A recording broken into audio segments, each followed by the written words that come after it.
Tonight, in early America, black slaves and white indentured servants are equally exploited. Their work is what was valuable, not their person. Then laws begin to distinguish between black and white. 1640 is sort of the turning point where Africans are going to be treated differently. And slavery spreads across all the colonies. People are being considered property. The downward spiral begins. An entire economy based on exploitation of Africans is in place within a generation.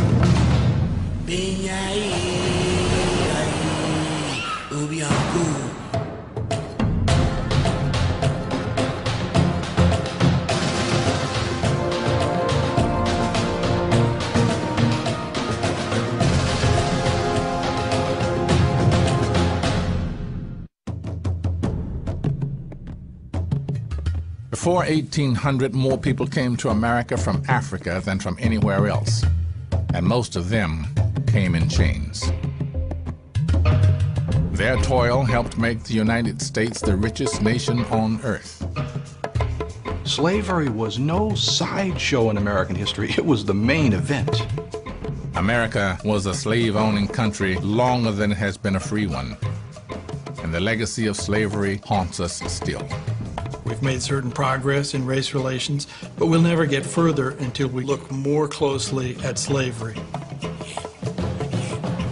This is a story of resistance and the struggle to maintain human dignity.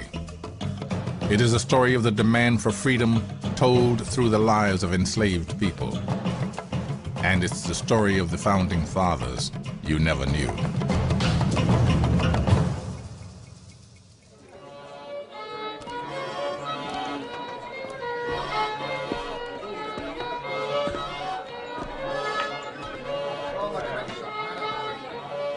They were from Africa and Europe.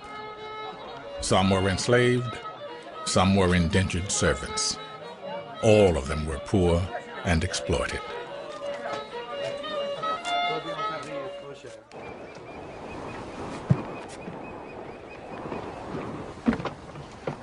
Their status as workers was confusing and complex. Their lives were controlled by the Dutch West India Company. Day after day, they struggled to survive the harsh world of Dutch New Amsterdam in the 1620s. Evening after evening, they gathered in taverns.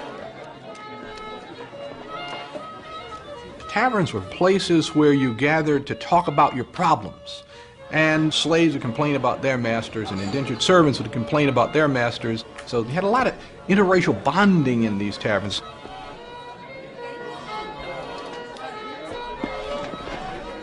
You have people who indenture themselves. They promise their labor to a wealthy person for 7 years in order to pay off the price of coming to the New World.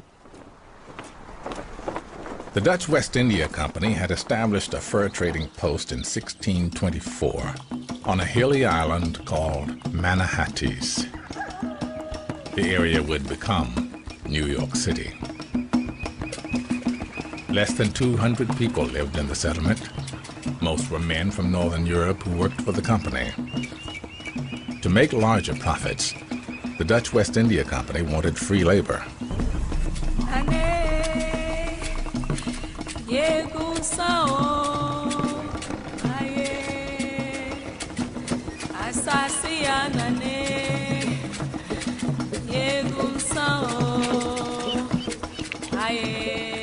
Free Africans had come to the New World with European explorers in the 1530s.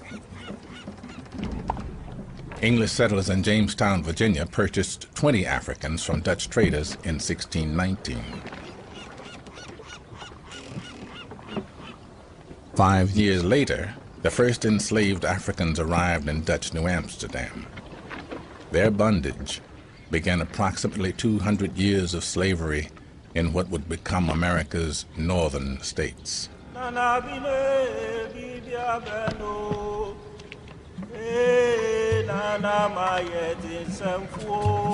The first 11 enslaved people, all male, who came to New Amsterdam were brought by the Dutch West India Company. They were owned by the company, not by individuals. So They're company slaves, and they're brought by the company for the purpose of building the colony. It was quite common for the Dutch and for the English to raid the wealthier Spanish and the Portuguese shipping to get people and to get property. So these people really are, in a sense, prisoners of war. These people come out of a larger Atlantic world in the 14th and 15th century as Africa, Europe, and the Americas meet for the first time. We call them Atlantic Creoles.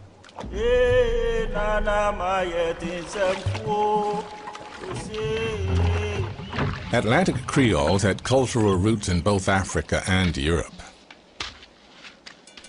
Some were the offspring of European men and African women. Some traveled the seas with Europeans. Some may have been literate. Many spoke multiple languages. The names of the first 11 indicate some of that mixture. The names Simon Congo, or Anthony Portuguese, or John d'Angola. These names are European names, Simon, Anthony, John, they're Christian names. And then the last names, Portuguese, indicating a connection with Portugal, perhaps with a Portuguese explorer, or Congo, indicating this is a Christian African who came from the Congo. The enslaved did not know if or when freedom would come. In the settlements of Virginia, Massachusetts, and New Amsterdam, slavery was undefined. There were no laws, no rules, no regulations.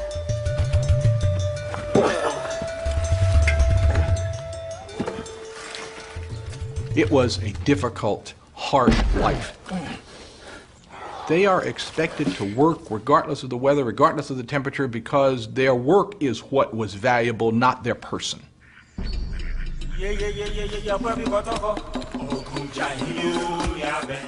Work began at sunrise. The company forced the first 11 to clear land, construct roads, and unload ships.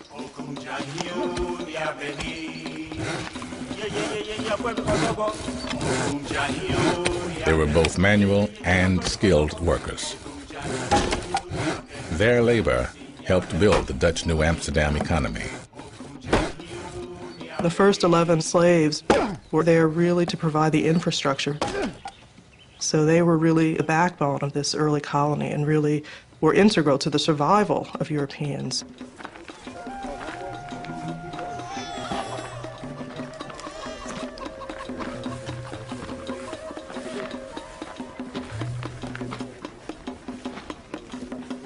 Because the Dutch did fear racial mixture, they were not interested in marriages between Creoles and Dutch women or Belgian women. Therefore, by the late 1620s, they brought in Creole or African women into the colony.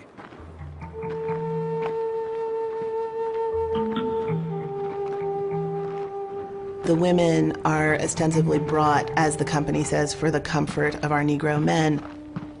They will need to perform at least 2 jobs, which is to be sexual partners for the men, but to be hard workers as well.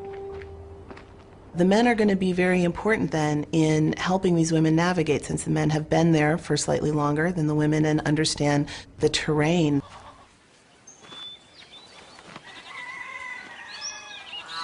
Slaves in New Amsterdam during this time have rights that we think of as unusual for enslaved people, those wages.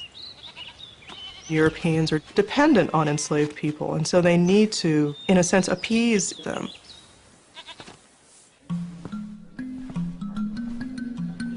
Because slavery had no legal structure, the Atlantic Creoles were able to negotiate for greater autonomy. In 1635, several of them petitioned the Dutch West India Company for wages they believed the company owed them. Anthony Portuguese sued a white merchant in 1638. A year later, Pedro Negreto and Manuel de Rus successfully sued Europeans for wages due. Court records indicate that Atlantic Creoles made the system work for them when they could. In some African slavery, there is a greater sense of the rights of the enslaved people. There's a greater sense of obligation on the part of the community. And I think that these enslaved people bring that idea of slavery with them. In 1641, Anthony van Angola, one of the first 11, married Lucy de Angola. It was the first recorded marriage between black people in Dutch New Amsterdam. The enslaved understand legitimating a marriage is a way to claim ground. They are sophisticated interpreters of the landscape. In Europeans' religious beliefs, you were not supposed to enslave another Christian, and African people knew this and attempted to convert to Christianity. So Christianity was this space that Africans tried to build into a space of negotiation for greater freedom. Now, in reality, many enslaved people were Christian, and the fact that they were baptized and were practicing Christians meant nothing in terms of their status as a free people.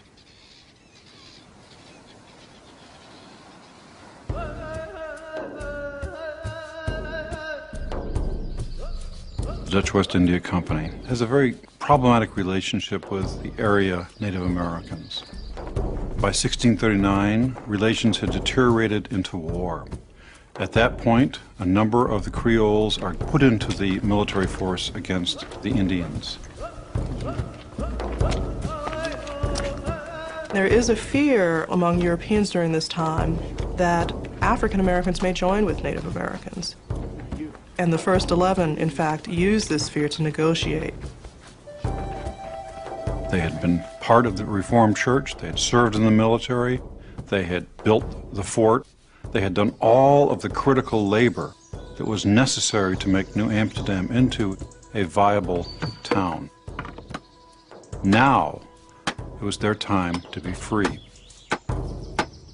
The company responded with what has become known as half-freedom. These men and their wives could live on what became known as the free Negro lots. They could farm their own land, and they paid a kind of tribute in return to the company. The company also had the right to call them up if they needed their labor. Don't get the idea that these were just nice people and wanted to allow these Africans an opportunity. They calculated they could make more money with half freedom, and therefore they used that system. But even under those conditions, work in the Dutch colonies for a slave was slavery. The members of this community of half-free people had to be very profoundly struck with the tentative and tenuous nature of their freedom. The evidence of that is their children, who are not half-free, who remain enslaved, and therefore, in a very profound way, speak to the fact that the community itself is vulnerable.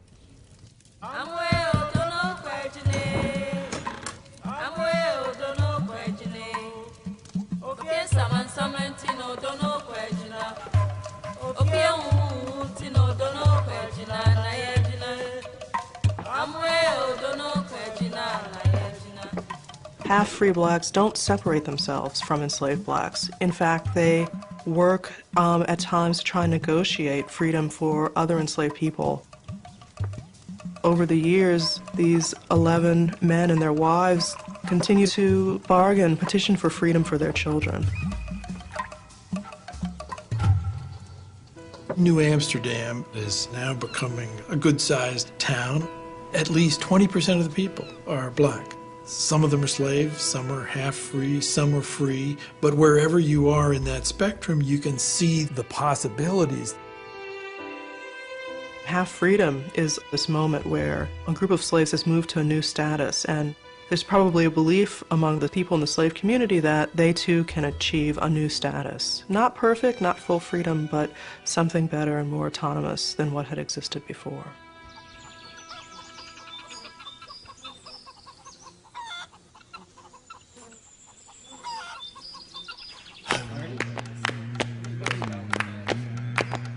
Freedom was also the goal of black and white indentured servants in Chesapeake Tobacco Country. Since the early 1600s, black people had trickled into the area. Most were enslaved, others indentured servants. A few were free. John Punch was a black indentured servant. James Gregory, a Scotsman, and Victor, from the Netherlands, served with him on a small tobacco farm.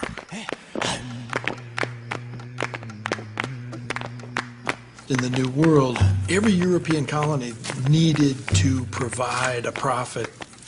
In the Chesapeake Bay, Virginia, Maryland, the more tobacco you could plant, the more profits you could reap, the more pleased the investors back in England would be. And there is tremendous pressure for labor. They hoped to use Native Americans that they found in Virginia as a labor supply. They were disappointed because the Native Americans in Virginia were powerful enough to frustrate the attempts to use them as forced laborers. It was at that point that the British turned to British laborers under the indentured servitude system. The status of indentured white servants and indentured Africans was very similar. They were both, of course, hired for a period of time, and both could become free. And let's also say that both were treated real bad. To be an indentured servant in this country meant that you literally didn't have any rights.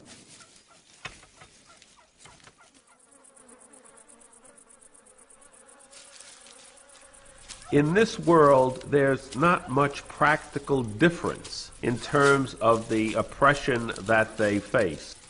In some measure, that equality is an equality because these people can't be treated worse. By 1640, indentured servants were essential to the profits of Virginia tobacco farmers. Their labor made tobacco the colony's most profitable export.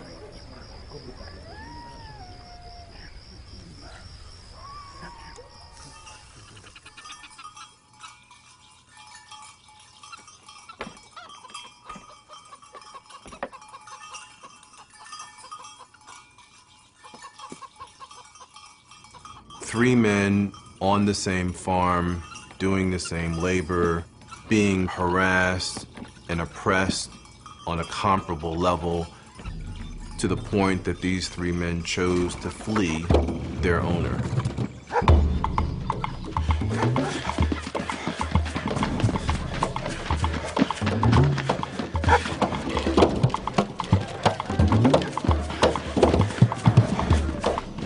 John Punch, Victor, and James Gregory crossed the Virginia border into southern Maryland. Days later, they were captured and returned. Plaintiff, please step forward. State your case. My lord, I ask your punishment against these indentured servants. In the colony's highest court, it was said that Hugh Gwynn's servants caused him considerable loss and prejudice. I want you to punish them, my lord. You will serve 3 more years. The two white men are sentenced to simply a number of years added to their indentures. For John Punch, the one black among these three men, his fate is infinitely worse. It's servitude for life. For the rest of your life. Now, there's no law that says that John Punch had to have been enslaved for life, but it was clear that 1640 is sort of the turning point, the beginning of the point where Africans are going to be treated differently as opposed to whites who are indentured servants. Rather than distinguishing people because they are unfree, people are being distinguished now because they're black or white. And that whiteness is privileging in ever increasing and beneficial ways.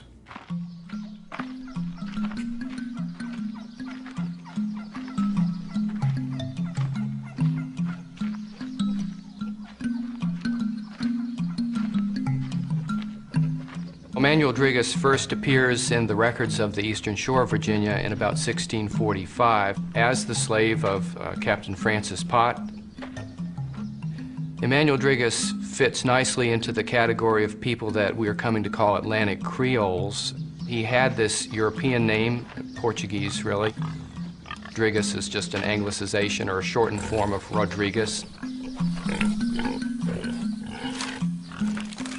As part of Emmanuel's servitude, Captain Pott provided him with a cow and a calf.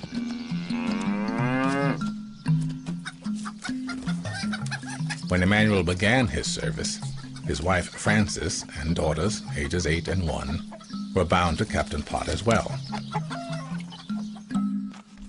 Captain Pott informed the court, "I have taken to service 2 daughters of my Negro, Emmanuel Drigas, to serve and be with me." The terms of Emmanuel's enslavement guaranteed that these children would attain their freedom after a specified number of years. However, no such provision was made for their brothers and sisters.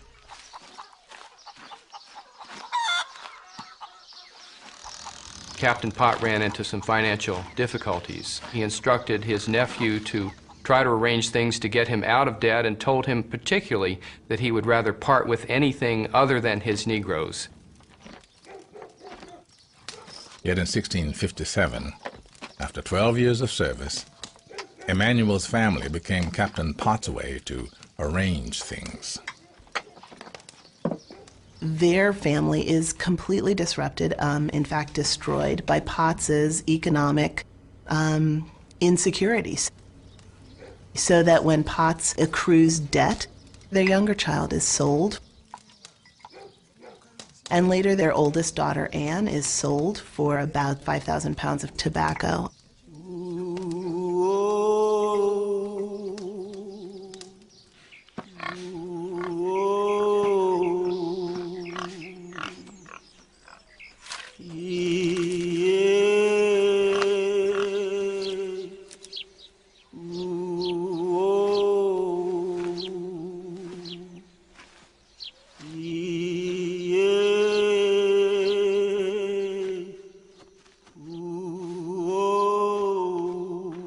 When Captain Pott died, his widow inherited a farm, farm animals, and Emmanuel.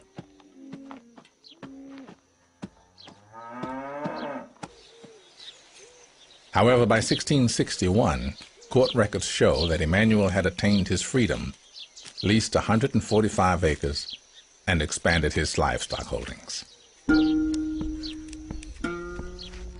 Even if you get your freedom, as a black person, your life is not going to be like that of a free white person. Emmanuel Drigas gets his freedom. He leases land. He's got to pay many times what a white person would have paid to lease that land. He is not treated like your average free person. Race is really by now a factor and becoming a more and more significant factor. By 1665, Maryland and New York had legalized slavery. 3 years earlier, Virginia lawmakers decreed, "All children born in Virginia shall be held bond or free according to the condition of the mother." Even children of, say, a white master and a slave woman, it makes those children not free, it makes them slave. It makes them chattel, it makes them valuable. It makes the white father a slave owner of his own children. Black men and black women raised thousands of mulatto children as families. That love of children transcended the pain and the horror of how that child was created. Unlike some Europeans who created these children and saw their lives so meaningless and insignificant that they sold them no differently than any other slave.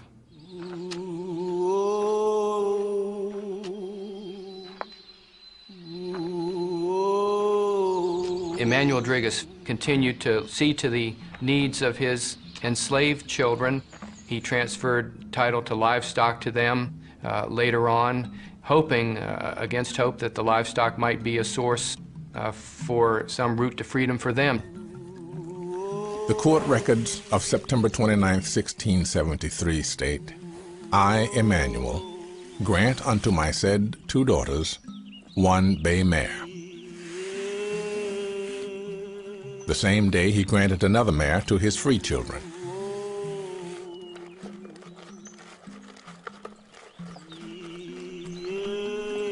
Despite his efforts, Emmanuel could not free Thomas and Anne, the son and daughter sold by Captain Pott. However, because Thomas married a free black woman, his children were born free.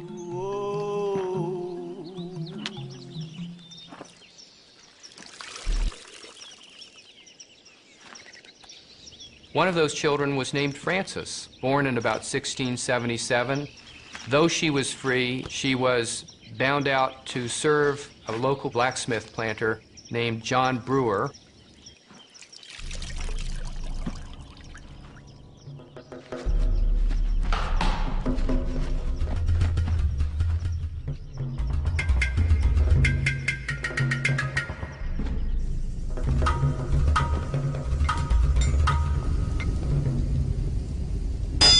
Frances entered the service of the blacksmith in 1694.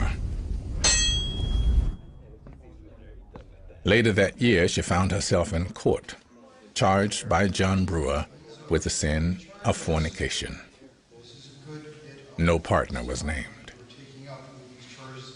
17-year-old Frances was sentenced to 30 lashes.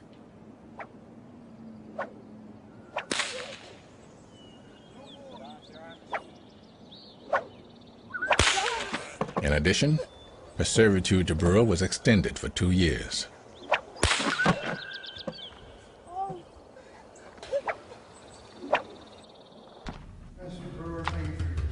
Months later, Frances was back in court, this time charged with having a child out of wedlock. It becomes increasingly difficult for free blacks to make their case before a court of law. Frances Drigas accuses her master of fathering her child. Now, the court won't hear of this. They will not take the word of a black woman against that of a white man, and especially a white man who is a planter. This throws the court into an uproar. The justices decide to send the case on to a higher level. However, they do sentence her to yet another whipping.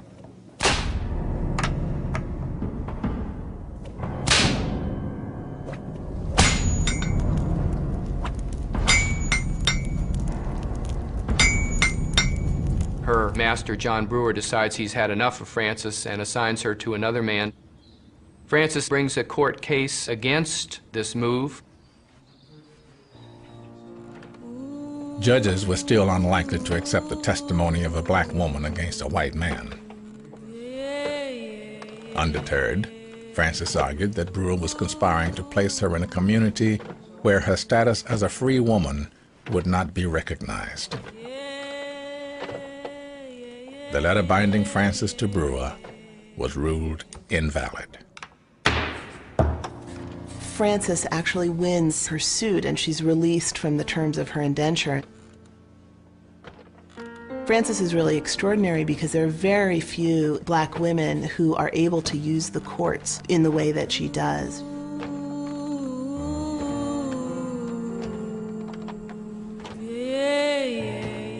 Unfortunately, her father has died, her mother is sick, and by 1700, Frances is impoverished and destitute. She reappears in the courts because, in a desperate act, she steals food to try to feed herself and her child. She decides that she'd better link up to another household again, become a servant, have some steady kind of support, so she binds over herself and her children to Isaac and Bridget Foxcroft. She promises to serve them for 10 years, and any children that she has are to serve for 25 years. Now, if you were a free black woman, what are you going to do? There were very few means of making money for any woman in the colony. To be free, ironically, meant that you were going to be impoverished. And in fact, you could find yourself worse off than someone who was enslaved.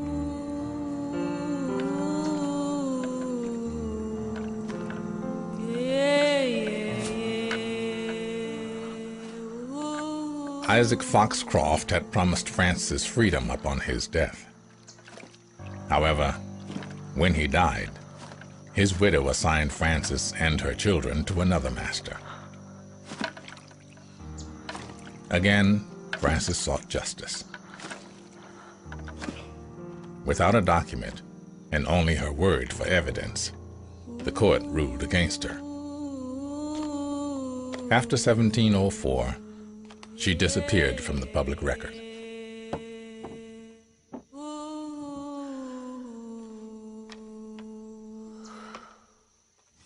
In Virginia and a number of other colonies, the Atlantic Creoles knew how to negotiate their way through this system and win gains and advantages for themselves. Limited gains sometimes, but gains nonetheless. It had gone from a situation where they could do that to a situation where there was no space left to do that. The small group of elite Virginia planters have committed to the use of race slavery to expand their tobacco holdings. In 1691, they forbid free blacks from living in certain counties. If you're African American, you cannot have an education. You cannot move about freely. You cannot hold property. All of these constraints are falling in on one generation. It's a link in a chain of slavery whereby people cannot become free. Before this, there were ways of becoming free. Slavery is replacing indentured servitude as the labor system of choice. And by the beginning of the 18th century, it is clear that through law in the Chesapeake, slavery is being made a racially based institution, and people are being considered property.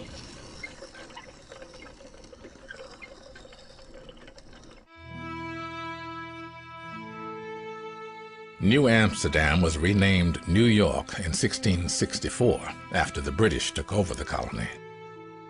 New York and other British colonies, including Massachusetts, New Jersey, and Maryland, were societies with slaves. Of the original 13 colonies, Carolina was the first in which slavery was the center of economic production, making it the first slave society. Racial slavery was sanctioned by Carolina's 1669 Constitution. The Carolina colony, which was originally South Carolina and North Carolina, is founded about 1670. It's one of these gifts from Charles II to his friends. Here's a place to exploit, fellas, go to it. Many South Carolinian whites came initially from Barbados, where the British had established a giant sugar economy with some 50,000 Afro-Caribbean slaves. The plantation system was merely transplanted, like a kind of virus, from the Caribbean to the American coast.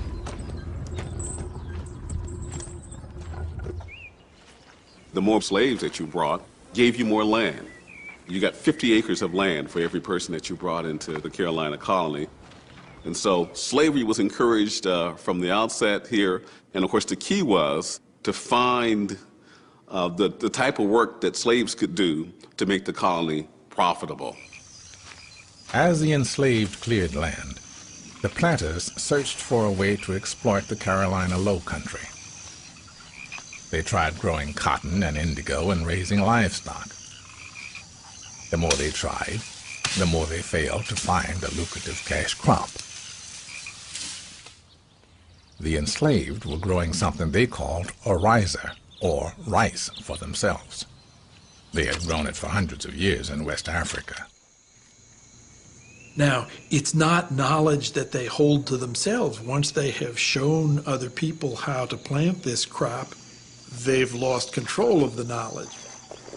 And an entire economy based on exploitation of Africans is in place within a generation. And the shipment of Africans to South Carolina skyrockets. So many of the Africans who were enslaved during the 17th and 18th century were ex-soldiers. Some of them would be captured through wars or civil wars. And these victors would sell the captives off to the Europeans. This had the advantage from their point of view of reducing their numerical strength, especially the soldier population of the opponents. Their march to the coast. Many of them had not been to the coast before. They had not seen the ocean. They see white people for the first time. Who are these people? There was this folklore about cannibalism. Lots of slaves who were brought to the coast really were so afraid that these people were going to eat them. Some of the people owning South Carolina are also invested in the Royal Africa Company and the slave trade themselves. They're getting a profit at both ends out of this. The major profit came from the human cargo of enslaved Africans. Slave trading had become the basis of an international economy. There are a variety of auxiliary industries, that is shipbuilding, insuring those ships, making sales for those ships. So the expansion of slavery then is an essential part of the expansion of capitalism. As the ships came from West Africa and people were dying, their bodies would be thrown overboard, usually in the middle of the Atlantic. But once in a while, the captains would wait until they arrived at Charleston Harbor. So one of these captains threw several dozen overboard.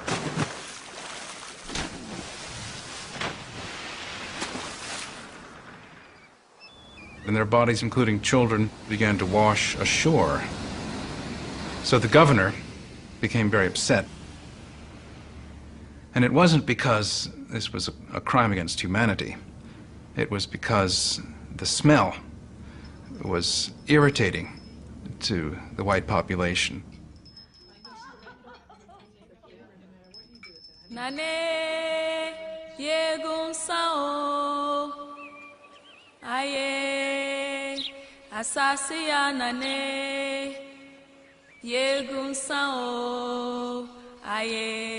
In many African communities, there's this reverence for the ancestors and this reverence for those who are now in the spirit world, a belief that they are watching over. And I think that that is what sustained so many people at their weakest and their lowest moment.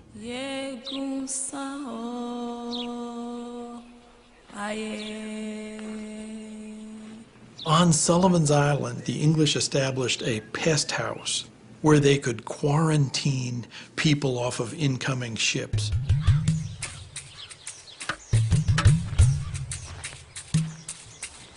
These people were thought of as goods, as cargo. And in the language of the slave trader, this was a place where goods were held until they could reach full market value.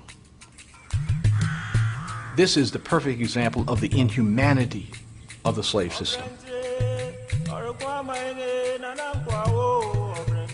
The most valuable workers were men younger than 20.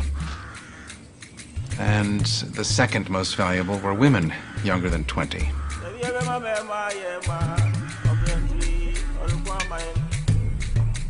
Children were young and inexpensive, and they would grow up and live a long time and produce a lot of rice.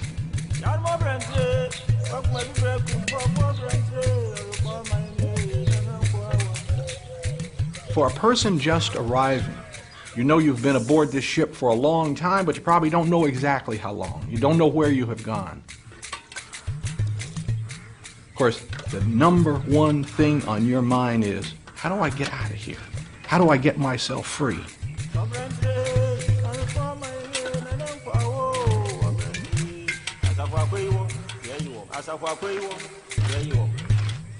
Those who died were probably buried in mass graves. The people who had died en route were probably 1/4 to 1/3 of those who had actually boarded the ship. Those who finally survived were taken to Charleston, where they were waxed down with oil, fed a good meal, and then put on the auction block. For the enslaved, survival took many forms. Some pretended to be ignorant or represented their master's interests. However, many refused to conform. They maintained their dignity by drawing strength from their spirituality and culture.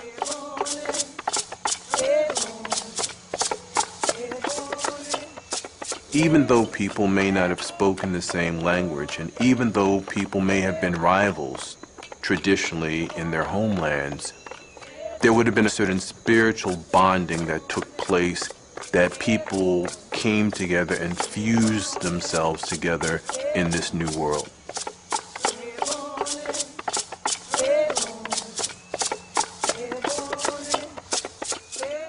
By the 1720s, enslaved black people outnumbered whites by more than 2 to 1 in the Carolina Low Country.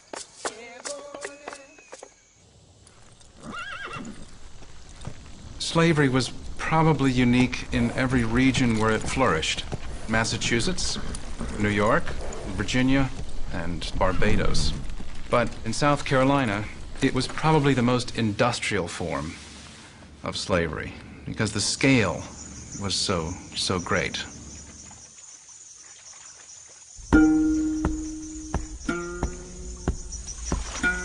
The task system was something that was unique to South Carolina, whereby enslaved people had a given assignment on each day.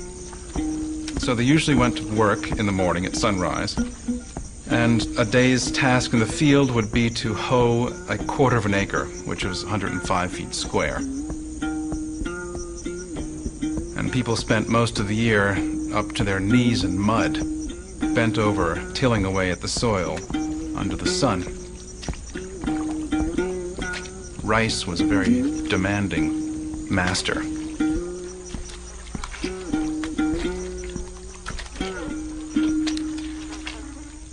In South Carolina, slaves are worked almost to death, and then they go back to Africa and they go get some more, and they are continually replenished. In Central Africa, men generally don't do agricultural work. There's even a proverb: if you want to humiliate another man, you say, "You're no man, take up a hoe," indicating that only women would do this kind of work. And yet here in South Carolina, men were being forced to work right alongside of women.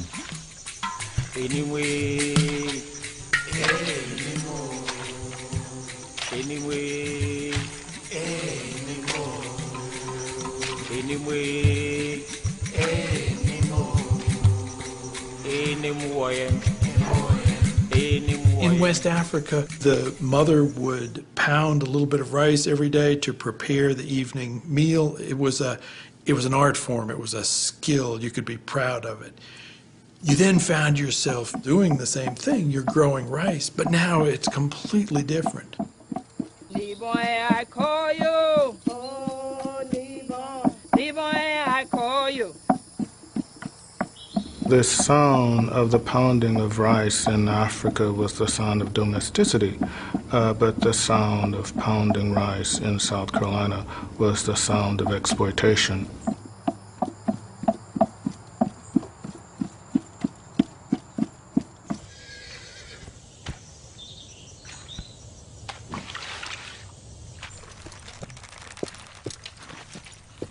Well, the more money that the white elite made, the more it was in their interest to make the slave system a kind of invincible fortress that would perpetuate the comforts of the few. And so the incentive was, for those who ran the society, to set up extensive policing systems.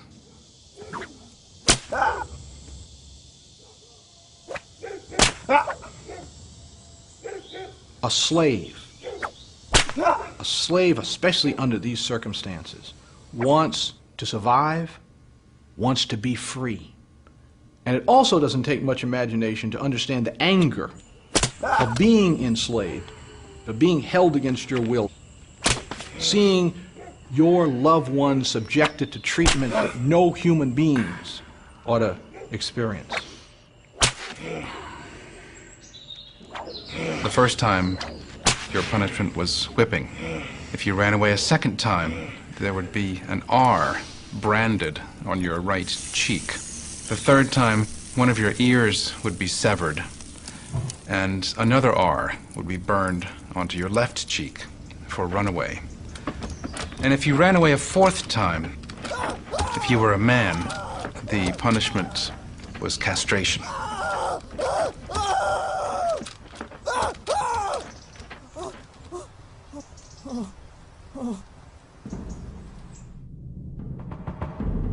Gruesome punishments that had been familiar in England were exaggerated in the slave society.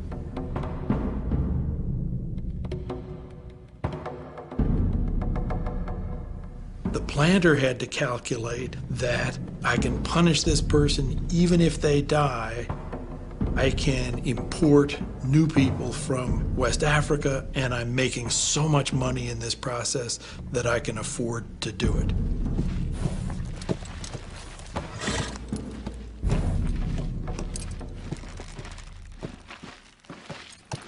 The inhumane treatment says a lot, that indeed they're resisting their enslavement, that like any other human being whose rights and opportunities are being taken away, that they're going to resist and fight back. Burning down barns was something that occurred regularly and increased during harvest time when the workload was heaviest. Poisoning could not be caught readily, and it was often something that was feared by whites even when it didn't exist. One symptom of their fear was that there was a law that white men had to carry guns when they went to church. Sunday was the only day off for enslaved people. And so the white folks feared that the uprising, if it ever came, would happen on Sunday when all the whites were gathered in church. Therefore, the white men were required to carry their guns to church. It was on a Saturday night, September 1739. It was a work crew. Many of them are Angolans, including a man named Jemmy, who becomes the leader.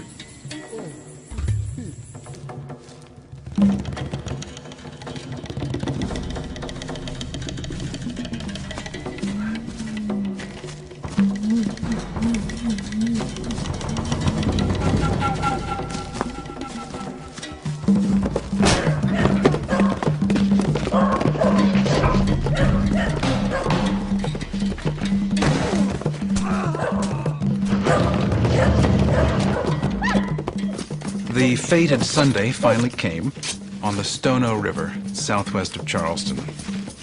And they got to a store and broke in, and they killed a Mr. Hutchinson, decapitated him and put his head on a pole and cleared out his store of guns. It happens in harvest time, which is the time when blacks are being worked the hardest. It also happens in malaria time, and there is an epidemic going on in Charleston, which has virtually shut down the town.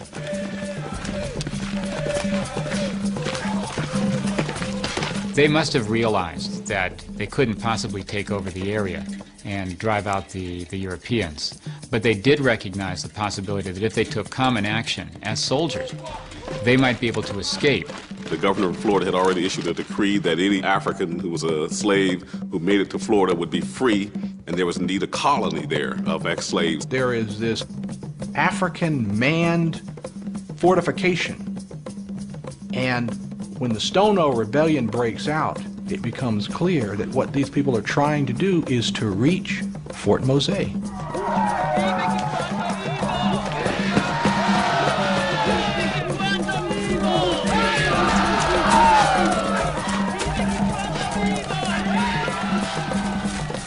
People begin to join them. They burn successive plantations, kill some of the white people living there, draw some of the blacks with them. Others are afraid to join in and refuse to go. But unfortunately for them, they meet the lieutenant governor riding north.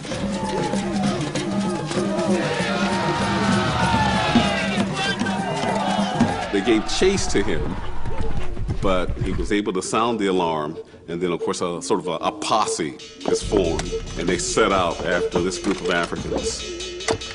It's an amazing moment. If they had been able to take him hostage, who knows what the dynamics would have been.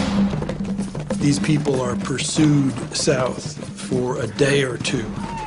If they had been able to go another 24 or 48 hours so that more people could have joined them, their strength would have been greater, and who knows what the prospects would have been.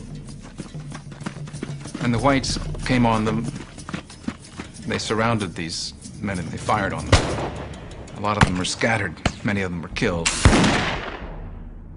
Some of them escaped into the swamp, but those that they did capture, they chopped their heads off and put their heads on poles leading out down what is today US 17 out of Charleston to send a message to the other Africans. This is what will happen to you if you rebel.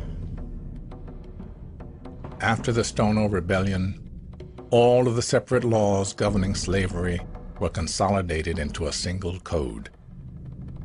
This black code restricted the movement of black people and regulated almost every aspect of the lives of the enslaved. The crushing of the Stono Rebellion was a tragedy. To me, these people were freedom fighters. Someone like Jimmy, newly arrived from Angola, is able to show others around him that this is not the only way to live. This can change. It may not change this time, but it will change in the future.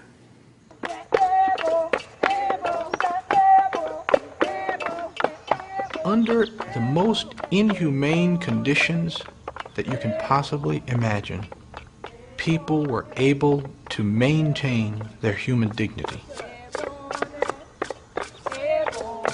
It gives you some insight into the resilience of the human spirit, that it is possible for human beings to make the decision, I will not be defeated.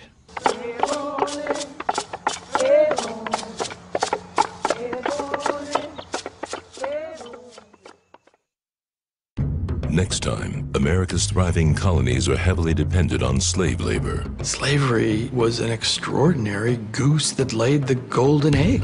The war for independence brings the enslaved new hope. For them, the revolution really was a freedom struggle. Is liberty in the air? The country that says to the world we bring ourselves into existence on the principle of human freedom is founded on slavery. Experience more of the personal stories, triumphs, and challenges enslaved people faced at pbs.org. Learn more about the continuing efforts of enslaved and free Black Americans to gain equal rights under the law.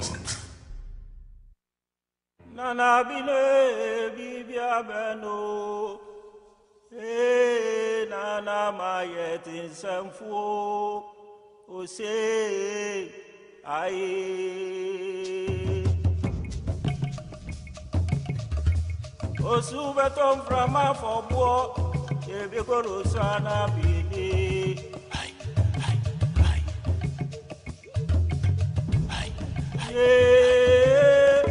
Iria beno.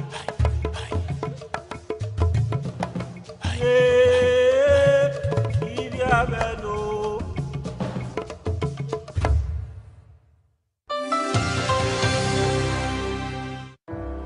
At New York Life, we know that learning from the past helps create a better future. We support this PBS program as part of our commitment to understanding the stories that shaped our nation. Guided by our values, financial strength, integrity, and humanity, New York Life has been part of America's story since 1845. Join us in exploring the defining moments of our nation's history. We are PBS.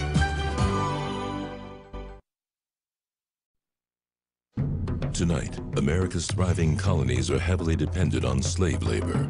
Slavery was an extraordinary goose that laid the golden egg. The war for independence brings the enslaved new hope. For them, the revolution really was a freedom struggle. Is liberty in the air?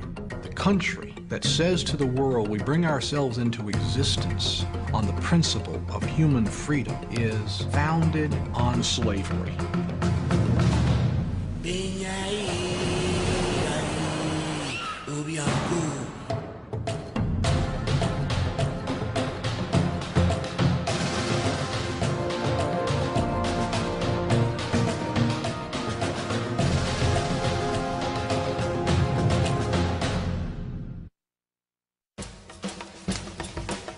For 100 years, the enslaved had been trapped in a brutal system.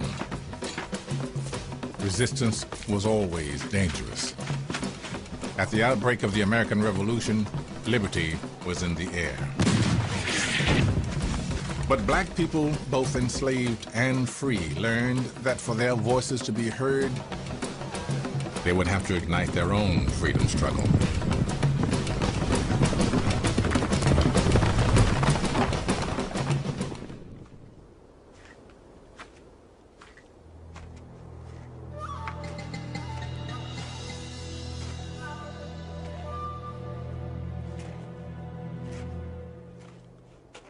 New York City, 1741. Quack, enslaved to a house painter, approached Fort George, the seat of British colonial rule in New York, and home to the governor.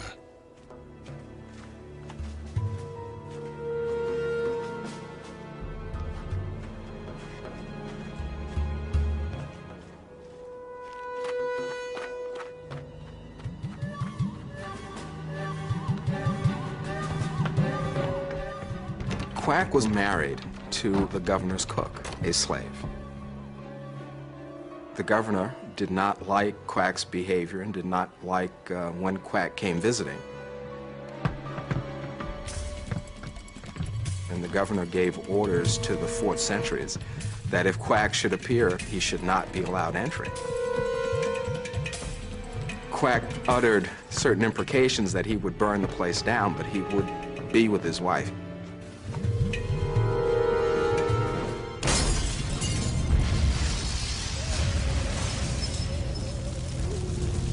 When the fort did subsequently burn down, Quack was a prime suspect.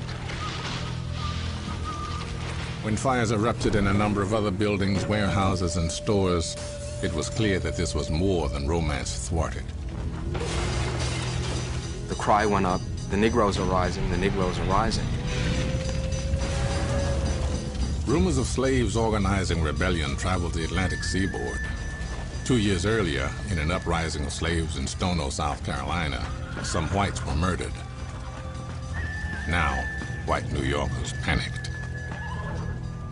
Almost every adult black male who was over 14 years of age was picked up by the city constables, by the militia, and placed in jail. As the inquiries began, Caesar, slave of a baker, was the first to be marched to the gallows.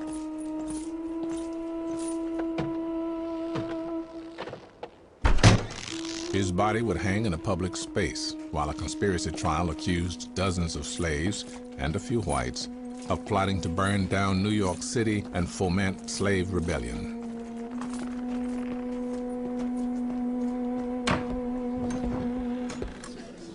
The trial revealed bitter details about the lives of the enslaved in New York, home to the second largest slave population after Charleston, South Carolina. There was a sense among all of these slaves that they were trapped into a system that offered no yield at all, that there was nothing that they could do if they wanted to be free except to revolt. Slaves complained about being overworked and that they weren't supplied with enough clothing or fuel to keep warm. They lashed out at the laws that prohibited them from gathering together. But their most common complaint was not being allowed to visit their loved ones. In the mid-18th century, African Americans in New York knew that liberty existed for others. They knew it was denied to them. As slaves faced the court, they were confronted by all the laws that had accumulated over the past 100 years, restricting and degrading their lives. The law of slavery deemed that persons who were patently human beings were not in fact persons. They were not persons at law. Rather, they were deemed property. Well, that is a patent fiction. Anyone can look at Caesar, at Quack, and say, well, yes, these are persons. And much of slaves' existence was geared to the fact of demonstrating their humanity. Early in the proceedings, Quack was accused of burning down Fort George. He and 12 other black men were burned at the stake. 17 were hanged. 4 whites were also hanged. After each rebellion, what the society seeks to do is pass a more repressive set of laws. And so we have a continually upward cycling of violence, because the violence of slaveholder repression produces the violence of slave reaction. By the 1750s, some 5,000 Africans a year were brought to American docks in crowded, filthy, stinking ships. And for weeks, they are confined to these places. People being chained together.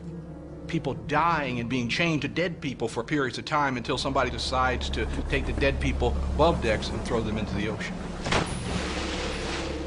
Some people didn't last 2 weeks, but for other people, they began mustering the human resources that it would take to figure out the predicament they had been thrown into.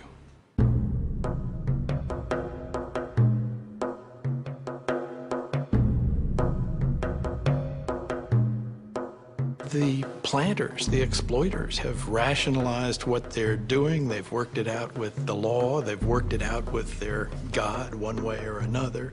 And they've begun the long trek into American racism. That is to say, they have reduced these people to less than human beings, and that's the way they're going to make it work. 100 years after the first Africans arrived, most colonies were heavily dependent upon slave labor. By 1750, 250,000 enslaved blacks now made vast wealth possible for their masters. Slavery, it seems to me, was an extraordinary goose that laid the golden egg. You had workers that you didn't have to pay, and you owned their children as soon as they were born. It's a preposterous system. All you have to do is visit one of the huge plantations in Virginia or South Carolina to see the wealth that flowed. At Shadwell, a tobacco plantation in the Piedmont region of Virginia, 2 young boys are growing up together. Jupiter was born a slave. The other, Thomas Jefferson, would one day be president of a new republic. Jupiter was one of more than 60 slaves who sustained Jefferson's family. A new generation of black people, of slaves, is coming of age. These are people who are born on this side of the Atlantic. These are people who know how to operate within the society. When Thomas Jefferson went off to study the classics, Jupiter was trained to be Jefferson's personal valet. That training would include sophisticated lessons in psychology and power. Certainly, as he grew up, one of the things that he was going to have to learn is that a boy who is his same age, Thomas Jefferson, is going to grow up to be his owner, is going to grow up to be his master. He came to understand something about the politics of that world. The word liberty, of course, would come to be used much in the years that followed, and his own owner, Thomas Jefferson, became a great merchant of the language of liberty. Jupiter understood that as well. Jupiter's status and work conditions were privileged compared to most other slaves at Shadwell. But for all of them, including Jupiter, it would be endless work from sunup to sundown and beyond.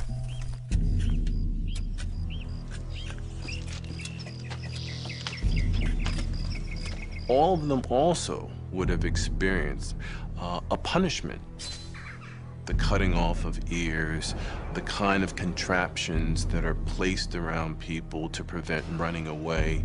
All of these torturous weapons are realities that enslaved people everywhere would have experienced. Jupiter, like any child, would also have to deal with the fact that while his parents have authority over him, their authority is secondary to the authority of the slave owner. He might have to witness his mother being schooled by her owner. He would have to watch his mother being punished, being whipped, or being raped. In this lopsided balance of power, slaves found ingenious ways to resist the master. Some subtle, some overt, some suicidal. Arson was one of the primary forms of resistance because it was hard to track. Poisoning was another. Running away was another because you were literally stealing property from the master if you ran away. A runaway ad in 1746 describes 16-year-old Stephen thusly. He has been much whipped, which his back will show. Another ad describes Peter as Virginia-born, running away with iron shackles on his legs. Day after day, slaves are refusing to obey. They are saying, listen, we have our own lives. We will not go that far. We will not submit totally. Slave and master knew each other well. Using this familiarity, slaves constantly tested the boundaries. They negotiated with their masters for more time to work on their own gardens or to sell and trade produce they cultivated. It would seem that somebody who's a slave would have no power and would have nothing to negotiate. But slaves found that they could negotiate. They danced the dance of domination and subordination. One of the most profound forms of resistance was the preservation of African religions, values, and beliefs. What it did is create an internal universe which is separate and apart from and beyond the control of a white master. Yet, something else was emerging.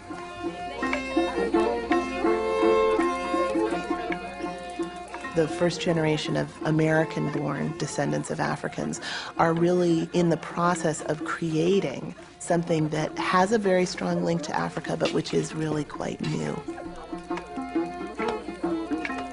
On plantations, new African arrivals mixed with American-born slaves to shape a new culture.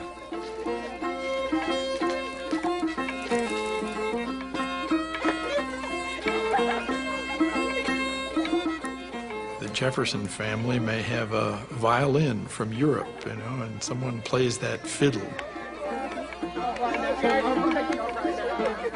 Jupiter's family from Africa knows how to make banjos. In fact, Thomas Jefferson himself writes about how the banjo is an African instrument. Originally in Africa, they often made it using a big gourd.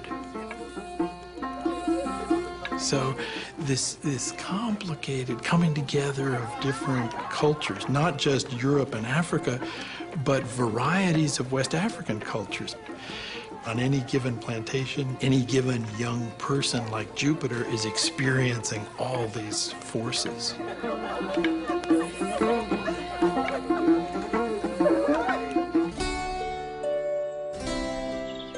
For Jupiter, growing to adulthood it was a double life.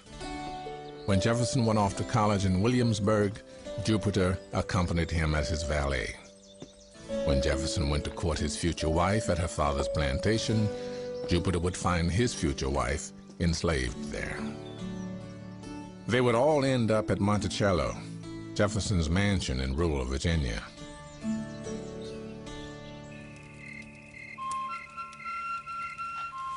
As slaves began forming extended families, the slave quarter became the center of family life.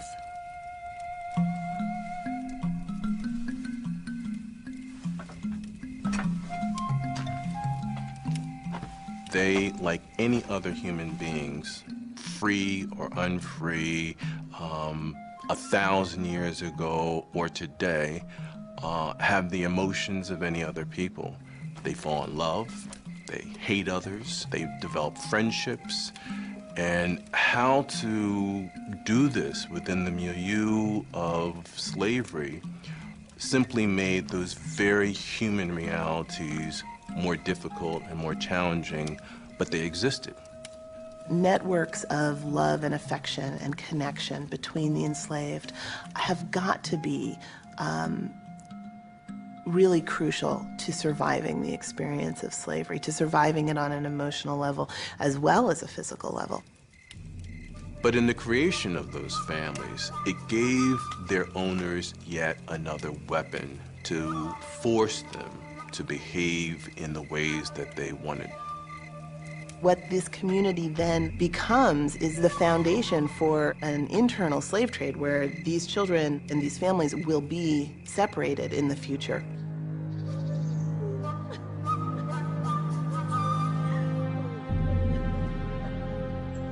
It's almost unimaginable, the tragedy of seeing next of kin simply removed, disappeared, shipped somewhere else. The sheer mind-boggling, excruciating situation of dealing with arbitrary power on a daily basis, not knowing when you wake up in the morning whether the family will be complete when you go to bed at night.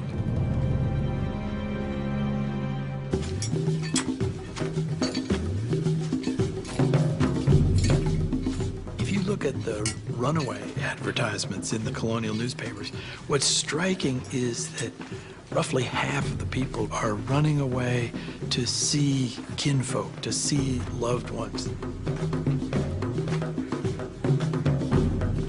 Slave sales and cross-plantation marriages meant that families were strewn across the landscape.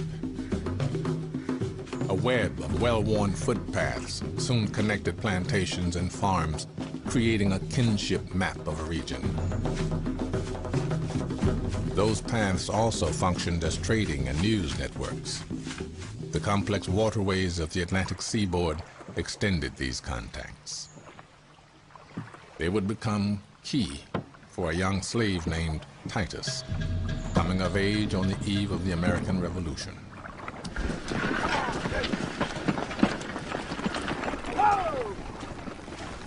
During the early 1770s in Monmouth County, New Jersey, Titus worked alongside his quick-tempered owner, John Corliss.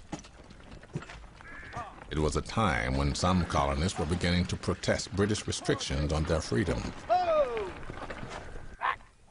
Titus was alert to the gathering storm. He knew that one Protestant group, the Quakers, had begun to free their slaves. John Corliss was a Quaker. When Titus turns 21, he knows this is the age in which other Quakers are freeing their enslaved people. Corliss refuses to do so. Unlike other Quakers, Corliss also refused to teach Titus to read and write. But he did send his young slave to market alone. Titus would take advantage of this practical education. He had a wide range of survival skills. He earned cash by selling animal skins and produce he had grown. He also owned a mental map of the area and its extensive waterways. As Titus turned 21, it was 1775. The American Revolution had begun. He now saw the mounting political conflict as an opportunity. He made a dangerous and risky move.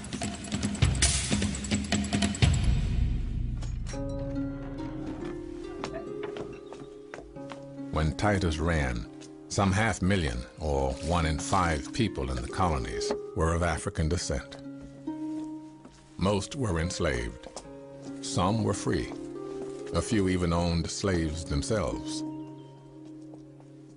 As the relationship between the colonists and the British deteriorated, black people in America faced a new challenge: how to make their demands for freedom heard in the growing cacophony for liberty. In rural Massachusetts, a domestic slave by the name of Mom Bet was paying close attention to this unfolding crisis. She worked alongside her sister, Lizzie, in the home of John and Hannah Ashley. Colonel John Ashley was probably the most important man in town. The Ashleys owned just about everything there was to own, including, as it turned out, Mom Bet herself. One day, an incident occurred that would strengthen Mom Bet's resolve. Lizzie was making for herself some wheat cakes from the scraps that were left over, and Mom Bet is watching from the other side of the room.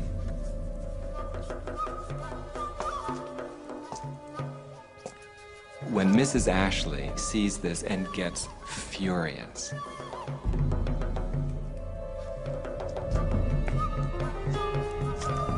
she takes a coal pan from the fireplace, a red-hot device that she's ready to bring down on little Lizzie's head. Well, Mom Bet, of course, would never sit for that. She gets the coal pan on her own forearm, and it burns her severely and leaves a nasty scar. Well, for years afterwards, Mom Bet made a point of rolling up her sleeves whenever she was in public so that she would reveal the scar, so that when people would ask her, "Why, Betty, what happened?" she would say, "Ask Madam." Mom Bet would soon take her destiny into her own hands. Deprived of an opportunity to learn how to read and write, Mom Bet was listening in on the growing resentment of the colonists against British taxation and control.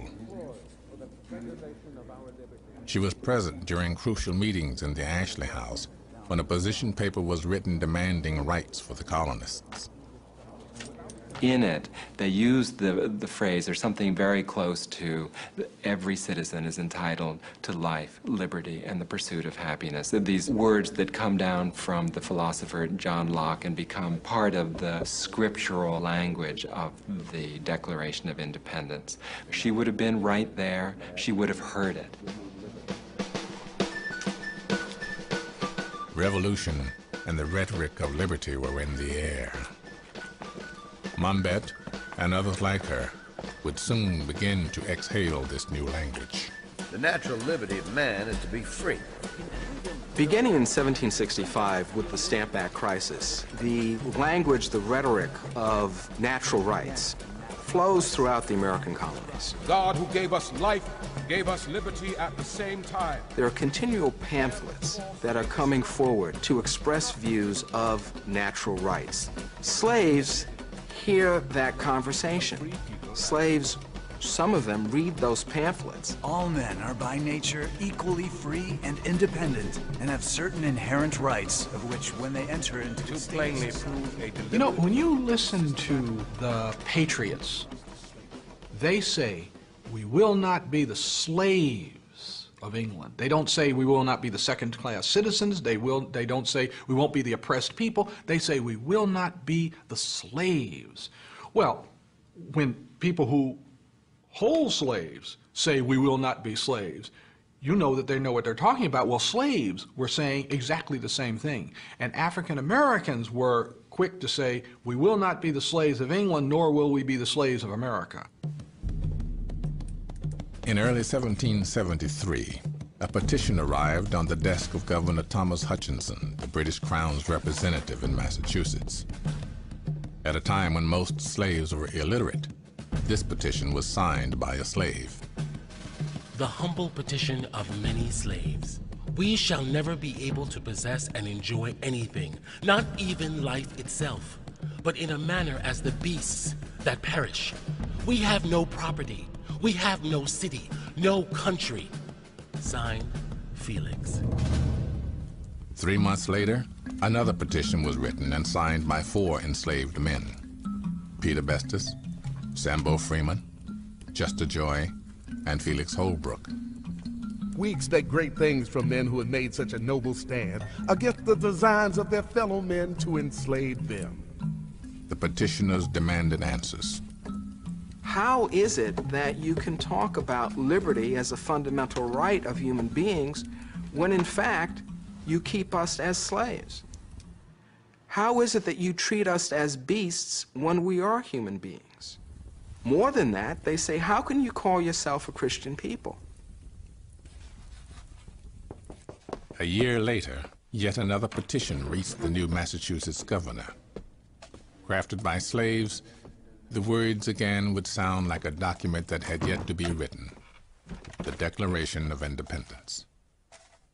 We have in common with all other men a natural right to our freedoms without being deprived of them by our fellow men. All the petitions were dismissed. Slaves could see the paradox. Thomas Jefferson, still in his early 30s, spoke of slavery as a moral evil, yet he was a prominent member of the Virginia slaveholding class.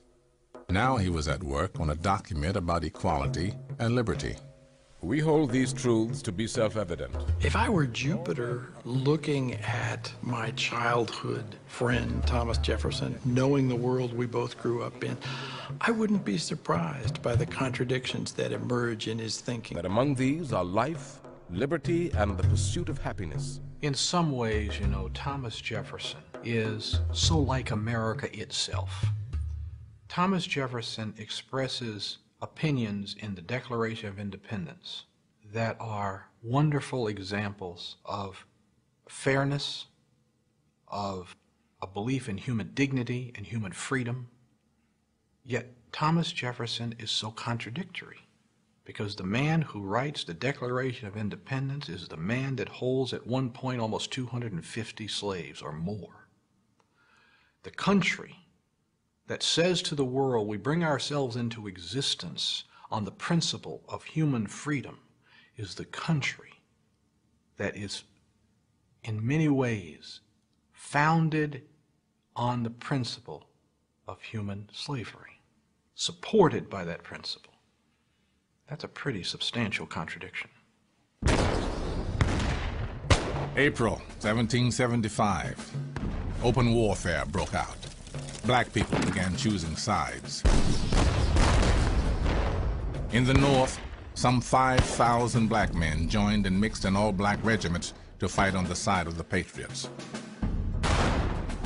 Some fought as Minutemen in the earliest battles of the war. Black soldiers were badly needed because some white colonists were reluctant to serve. Initially, General Washington resisted arming black men. For white Americans everywhere, the image of a black soldier toting a gun evokes a totally disordered society, the complete disordering of the old society. Washington relented when he heard what was happening further south. Word was spreading that the British were going to offer freedom to slaves who joined their side. In November of 1775, Lord Dunmore, the Royal Governor of Virginia, issued a proclamation offering freedom to enslaved people who fled to the British, who joined his Ethiopian Corps. It has a tremendous effect, and word spreads to other colonies. It was the rumor of Lord Dunmore's proclamation that probably inspired Titus to run away. After a stint in Dunmore's Ethiopian regiment, Titus returned to the Monmouth, New Jersey countryside. This time, he was leading a guerrilla band of black and white raiders fighting for the British. Only now, he was known as Colonel Ty.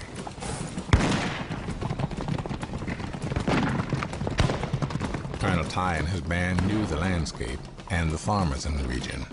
They raided property and carried off cattle and clothing to deliver to British troops. They terrorized their former owners and kidnapped key patriot farmers.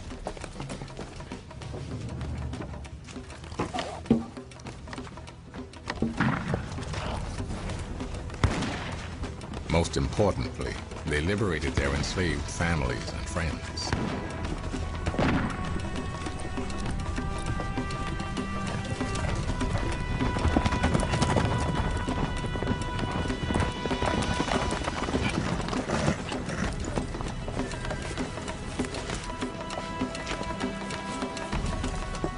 New York was the cockpit of the revolution.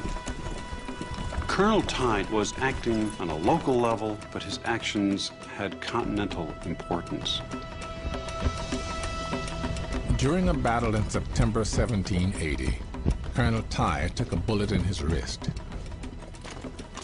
Within days, he died. Only 26 years old, he had fought in the Revolution for 5 years.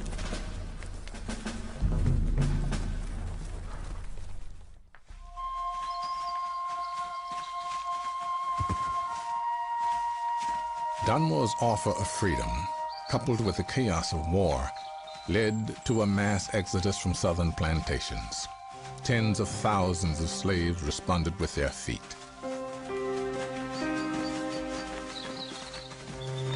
The risks were huge. There are tragic stories in Chesapeake Bay. Word is out that you can get on board a British ship. So you gather your family, 8 or 10 people in a small boat, you row out to the boat that's flying a British flag, only to find out that it's a hoax, that the Patriots have run up a British flag in order to lure you on board, arrest you, punish you, and send you back to the plantation. It's stories like that that break your heart. Those slaves that reached the British forces were assigned the most arduous tasks: building fortifications, hauling heavy equipment, digging ditches. They lived in miserable conditions in military camps and died by the thousands of smallpox.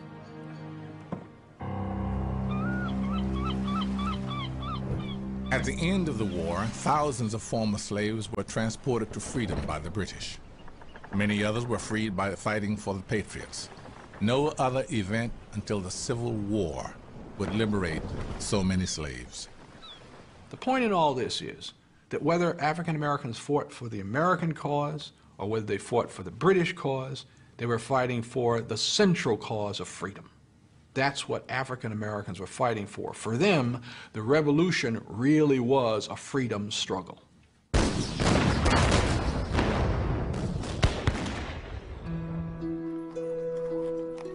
All men are born free and equal. As the war was coming to an end, colonies began to write new constitutions. The right of enjoying and defending their lives and liberties. That of In 1780, the Massachusetts Constitution was read aloud in every village, including Sheffield, where Mum Bet did errands. their natural rights and blessings of life, and whenever these great objects are not... Soon after, Mum Bet knocked on the door of attorney Theodore Sedgwick. She knew him from the meetings at the Ashley House. She overheard Ashley and his colleagues talking about the rhetoric of independence, talking about natural rights. Mum Bet essentially says, we have this Constitution that appears to announce a principle of each person being free. If that is the case, then I am free. Her meeting with Sedgwick led to a court suit in which Mum Bet and another slave of the household sued Colonel Ashley for their freedom. It wasn't just Theodore Sedgwick going against Colonel Ashley. He hired, Theodore did, some of the best legal talent that could be found in the whole southern New England.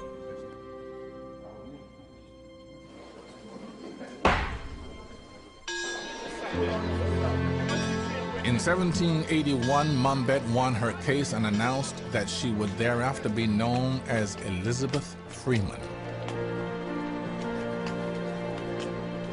Her victory helped pave the way for the abolition of slavery in Massachusetts 2 years later.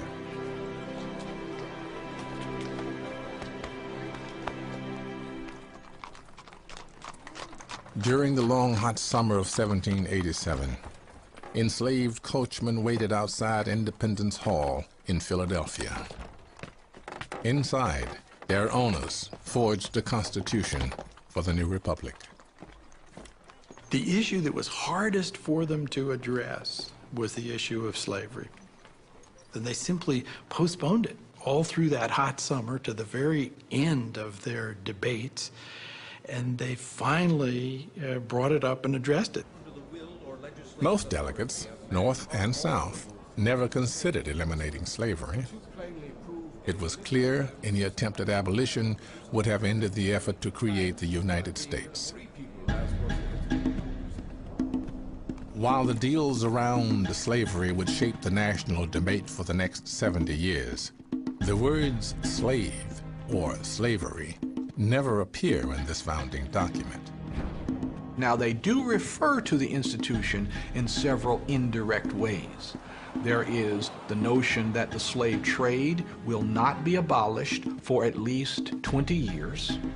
There is the notion that a person who owes service to a master in one state cannot escape that service by removing himself to another state. And that's kind of a fugitive slave clause, but they don't use the word slave or slavery.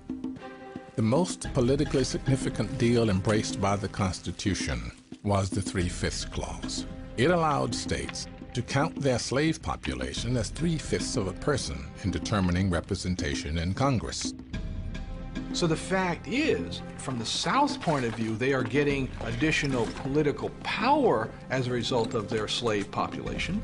Except for the 3/5 compromise, Jefferson would have lost that election in 1800. But the slaves are not being represented. The slaves get nothing from this. And the republic that's created pays the price for that over the next many, many generations.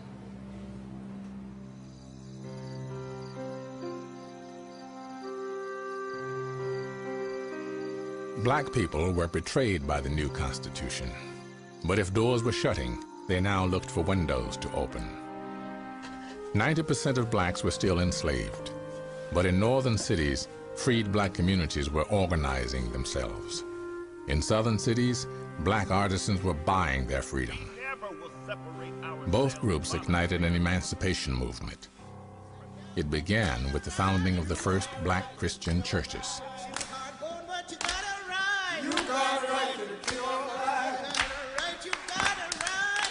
It reinforced family and community. It provided the opportunity for men and women to exercise leadership roles. Blacks had been slow to accept a religion that they associated with slavery and their masters. But in the mid-18th century, a Protestant revival movement called the Great Awakening introduced a more democratic and expressive form of Christianity, and some black people caught the spirit.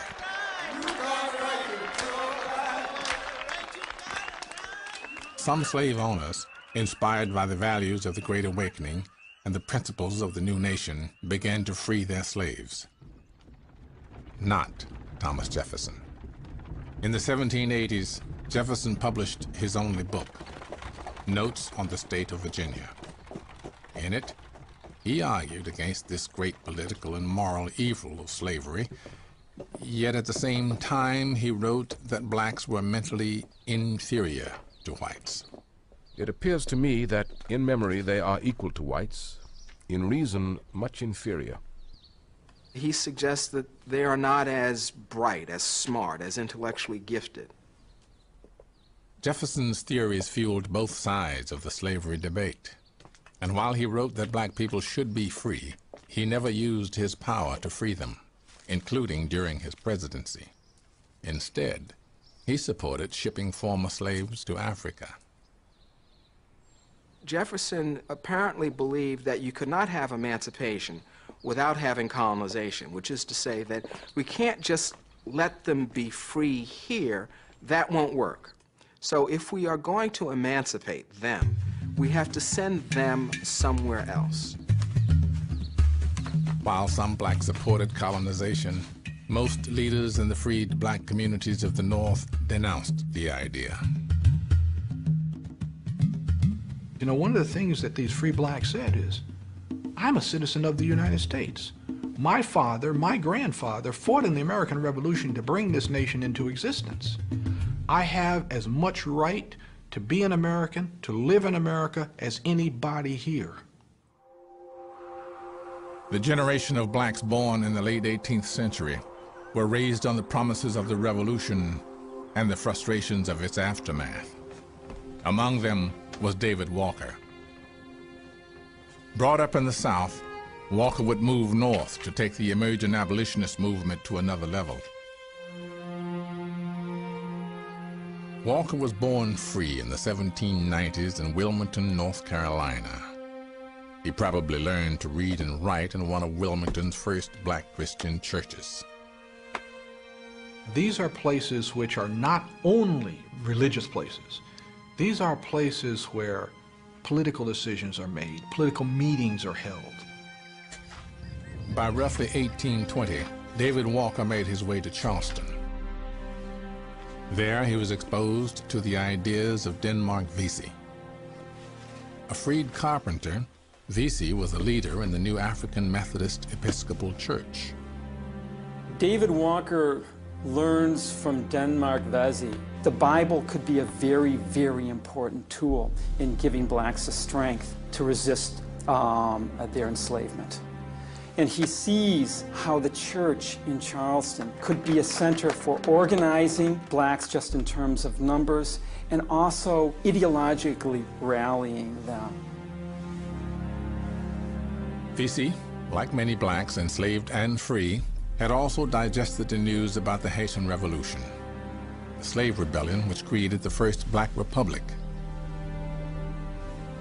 By 1822, while David Walker was in Charleston, Vesey was organizing a massive rebellion.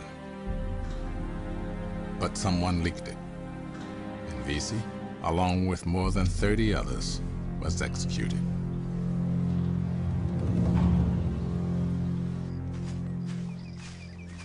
After that failed rebellion, Walker made his way to Boston.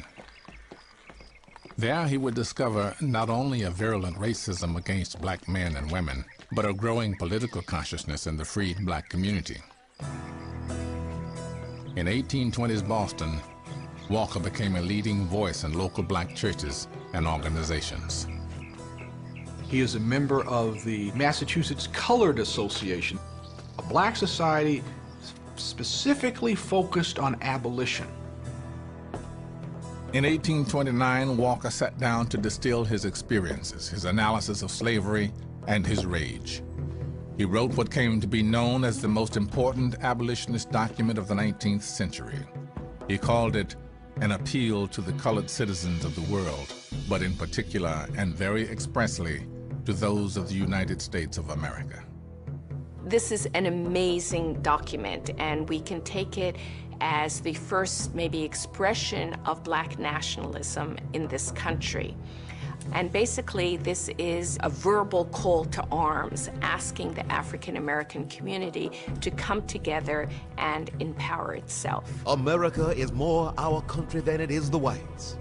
We have enriched it with our blood and tears. The appeal itself lays out the full history of argument against slavery, against slaveholding. Oh, my colored brethren. More than that, it is addressed to the colored people of America, saying to them that they have a single aspiration, and that single aspiration is freedom. We must and shall be free. Walker modeled the appeal on the Constitution, and he drew from the Declaration of Independence and the Bible. He says Jefferson and America are hypocrites. See your declaration, Americans. Do you understand your own language? He says that America is not doing what it professes to do. It is not expressing the values that it says it believes in. We hold these truths to be self-evident, that all men are created equal. Compare your own language above, extracted from your Declaration of Independence, with your cruelties and murders. He says Christians are not living up to the values of Christianity. In the appeal, Walker directly confronts Jefferson's arguments about black people in his notes on the state of Virginia. Has Mr. Jefferson declared to the world that we are inferior to the whites? He believed that racism had become so insidious that it was profoundly demoralizing blacks, making them incapable of acting against the terrible oppression which weighed on them. And his hope was that the appeal would serve to motivate African Americans to fight that.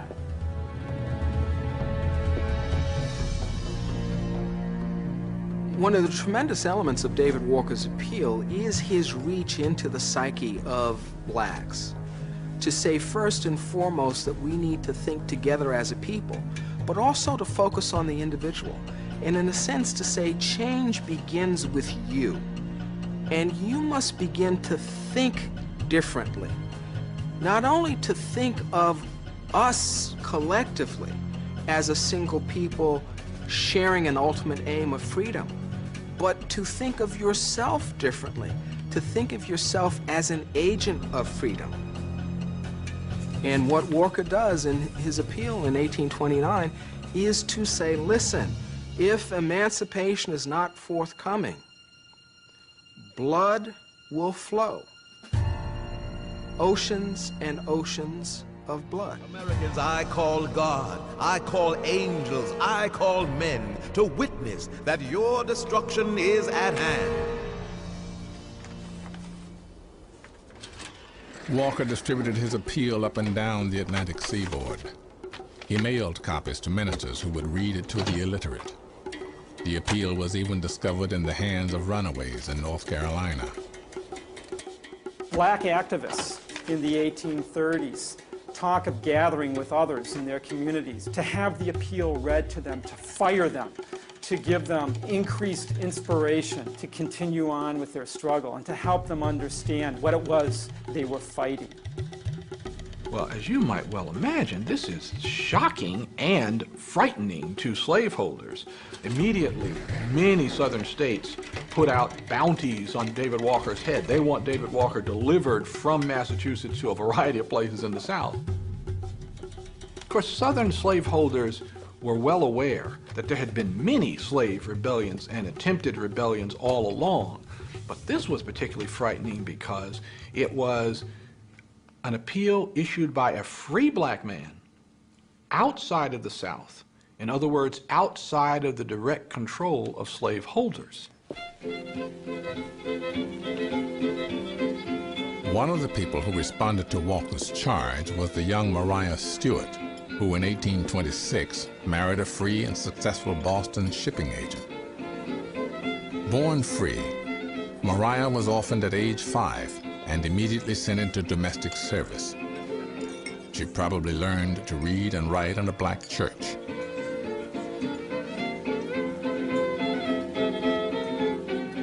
Three years after her wedding to James Stewart, he died. Although he had been fairly prosperous, it turns out that upon his death, he had been defrauded by some white businessmen who were his colleagues. And so Maria Stewart was not only widowed, but also left destitute. A year later, she received more devastating news. Her mentor, David Walker, was found dead in his Boston doorway. There is reason to believe he may have been assassinated by someone operating on behalf of those people who felt directly threatened by his appeal for slave rebellion. These compounding losses sparked a religious conversion with political implications. She sees herself as picking up the torch from David Walker and carrying his work forward. Stewart began to write and speak in public. You see her speaking things such as, I committed myself to a life of virtue and piety, and I understood that I might be a warrior and a martyr for the cause of God and my brethren. Well, virtue and piety, perfectly reasonable. It was woman's sphere. It was not a radical position at all. But then in the same sentence, here come the words warrior and martyr and God and my brethren. Dark and dismal is the Then cloud that she goes right on to say all of the nations of the world are crying out for freedom and independence. And can the sons of Africa remain silent under the heel of tyranny? And it's unprecedented in African-American intellectual history. Why should man any longer deprive his fellow man of equal rights and privileges? Maria Stewart was the first American woman to address a mixed audience of men and women about political issues. In its time, it was a bold and controversial act. For Maria Stewart, the highest form of obedience to God was political protest. Possess the spirit of independence. Drawing inspiration from the Bible to oppose slavery, Stewart's special concern was the condition of black women. How long shall the fair daughters of Africa be compelled to bury their minds and talents beneath a load of iron pots and kettles? In the early 1830s, Maria Stewart made a number of speeches to black organizations in Boston. In her passion to challenge her audiences to become leaders, she seemed to offend both the men and the women. Throw off your fearfulness and come. She's very, very hard on black men and accuses them of being servile, faithless, frivolous, passive. And make yourselves useful and active members in society. And she's telling them to get up off their duffs and be active and to be men. So what man wants to be told to be a man? Have the sons of Africa no souls? Feel they no ambitious desires? But her words are very important, and that is African Americans must depend foremost on themselves. They must take the lead themselves.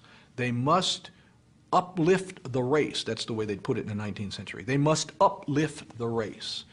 And she was critical of anyone in African American community who was not working in every way possible to uplift the race. David Walker and Maria Stewart are so important for African American history. In a sense, we could think of them as our founding father and mother. They're the first who have a sense of African American people as constituting almost a nation within a nation. We are a nation within a nation, and we need to figure out where we go from here. They really foreshadow a coming more militant generation. That generation will use the words, the sentiments, the strategies of Walker and Maria Stewart. What David Walker and what Maria Stewart understood was that slavery and discrimination would not die as a result of moral persuasion or political activity, because they understood that the first abolitionist in America was the first black person brought off of a ship in chains. They understood only war would bring about the possibility of emancipation of blacks in America.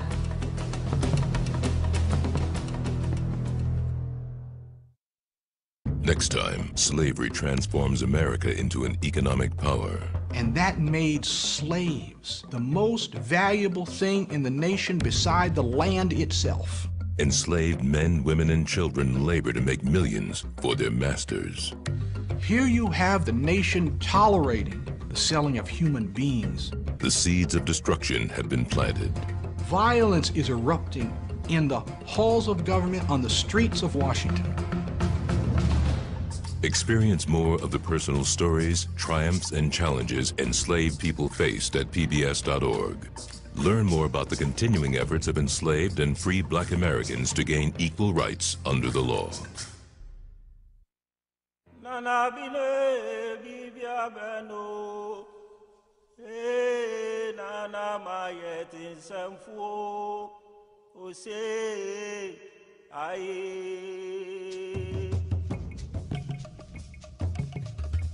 Osubetom frama for boy, ebekoro sana bidi.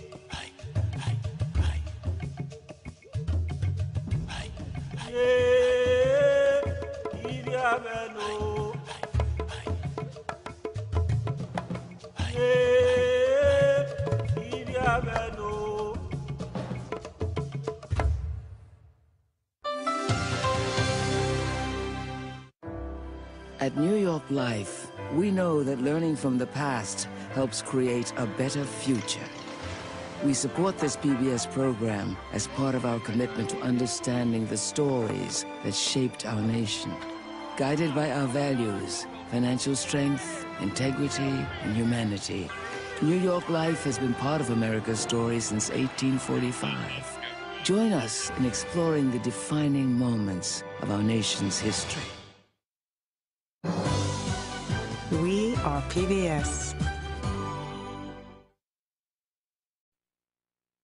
Tonight, slavery transforms America into an economic power. And that made slaves the most valuable thing in the nation beside the land itself. Enslaved men, women, and children labor to make millions for their masters. Here you have the nation tolerating the selling of human beings. The seeds of destruction have been planted. Violence is erupting in the halls of government, on the streets of Washington.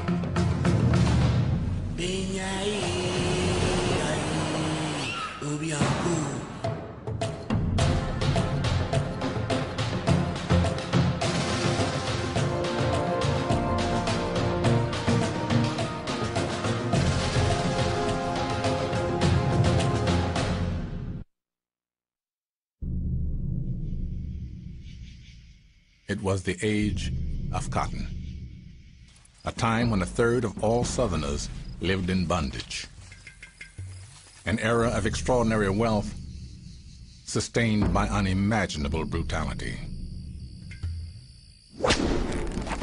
Millions of enslaved people were bought and sold. In the Cotton Kingdom, it seemed slavery would last forever. 200, who'll do that?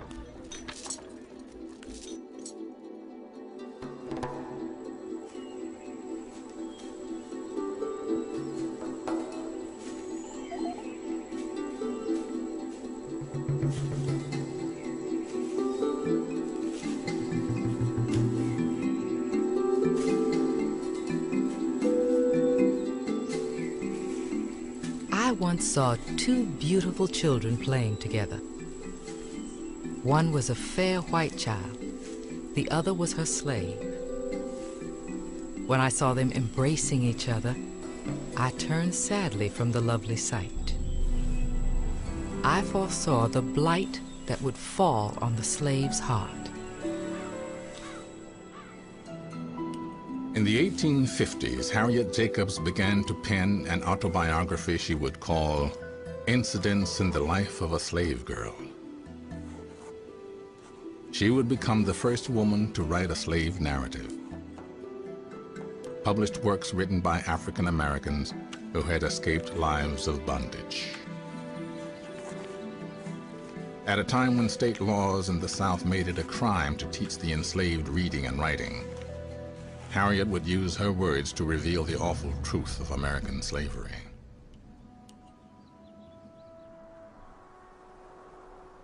Her story begins in the coastal town of Edenton, North Carolina, where she was born in 1813.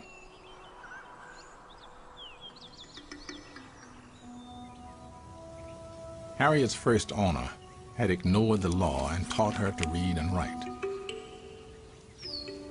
After she died, Harriet was willed to the 3-year-old daughter of Dr. James Norcom. 12 years old with light skin and dark eyes, Harriet became a house slave. She was to cook and clean and serve the wishes of the mistress and the master. Even the little child will learn that if God has bestowed beauty upon her, it will prove her greatest curse. Harriet Jacobs calls slavery a cage of obscene birds. Harriet says that no matter what the slave girl looks like, if she's dark, if she's light, if she's medium, if she's at all attractive, if she has beauty, it's a curse, because the master will be after her. Dr. Norcom was a man widely admired in the community. He took an unmistakable interest in his new house slave, a girl 40 years his junior. The scent of sex and of oppression was overpowering in that household. It was just everywhere. And then Norcom starts to focus on her. And she doesn't know what to do. She's 12. She doesn't know how to handle it. She doesn't want anything to do with him. He's a disgusting old man. It's a very difficult situation for her. He is just after her all the time. She could be washing the dishes, she could be making up the beds, she could be setting the parlor straight, and whenever he's in a room with her, which is a lot, he's just after her. My master began to whisper foul words in my ear. He peopled my young mind with unclean images, such as only a vile monster could think of.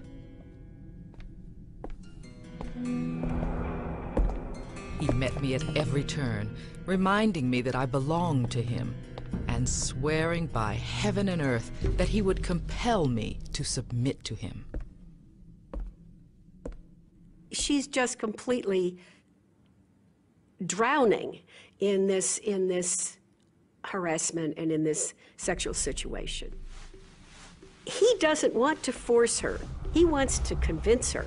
He wants to control her. He wants to control her mind. She says, "My master had money and power on his side. I had a determined will.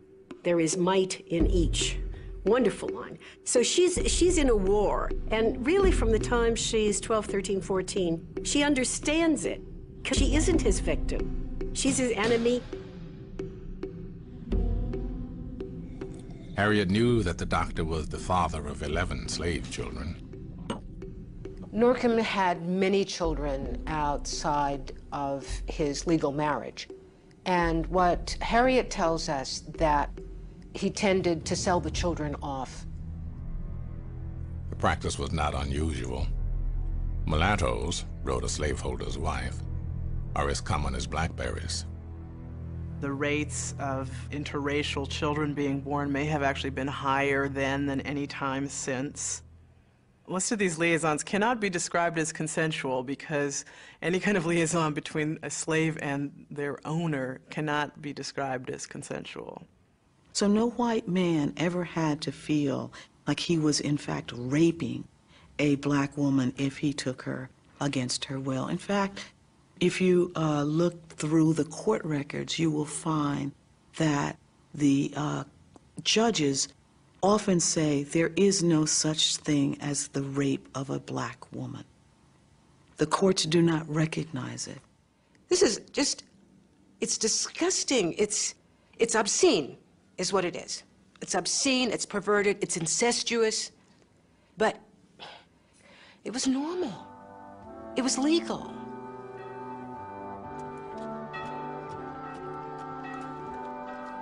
The Southern Code of Honor, Harriet learned, did little to protect the virtue of black women. If a pastor has offspring by a woman not his wife, the church dismisses him. But if she's colored, it does not hinder his continuing to be their good shepherd. When Dr. Norcom joined the Episcopal Church, I was much surprised. I supposed that religion had a purifying effect on the character of men. But the worst persecutions I endured from him were after he was a communicant. If Harriet had hoped that Mary Norcom would offer protection from her husband's advances, she was sadly disappointed. Maria Norcom, as her husband called her, didn't have a lot of options. She married him when she was 16. She was pregnant, I think, every year and a half after that, forever. And she was expected to have those children and raise those children and run the household. For Norcom's wife, Harriet's presence was a source of unrelenting misery. What's particularly shocking, astonishing, is the figure reappearing in ex-slave narratives of the jealous mistress. The mistress who cannot protect herself from her husband's adultery and who makes her own life a torture because of jealousy and because of a sense that she is not able to lift herself above her husband's lust. Meanwhile, Dr. Norcom pursues Harriet over years and years, despite his wife, or maybe even to spite his wife, because they seem to be stuck in this triangle where everyone is, they're tormenting Harriet and tormenting each other at the same time.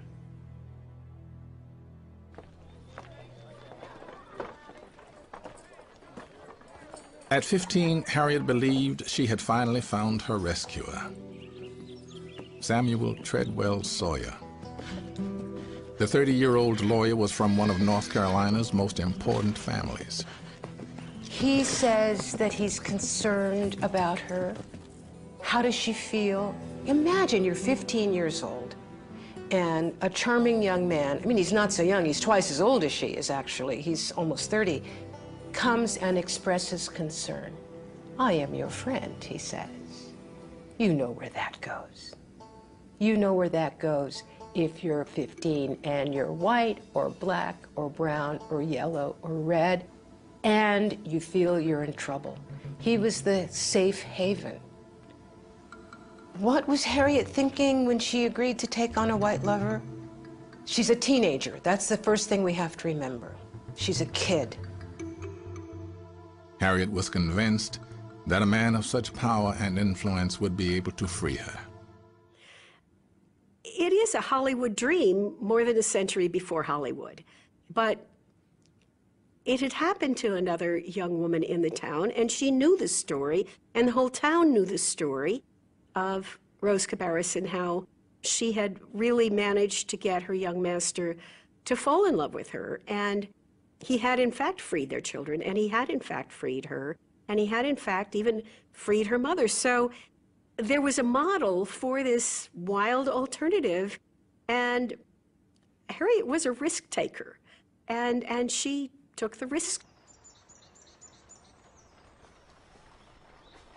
Within a year of starting her relationship with Sawyer, Harriet gave birth to a son. By law, her child was owned, as she was, by Norcom.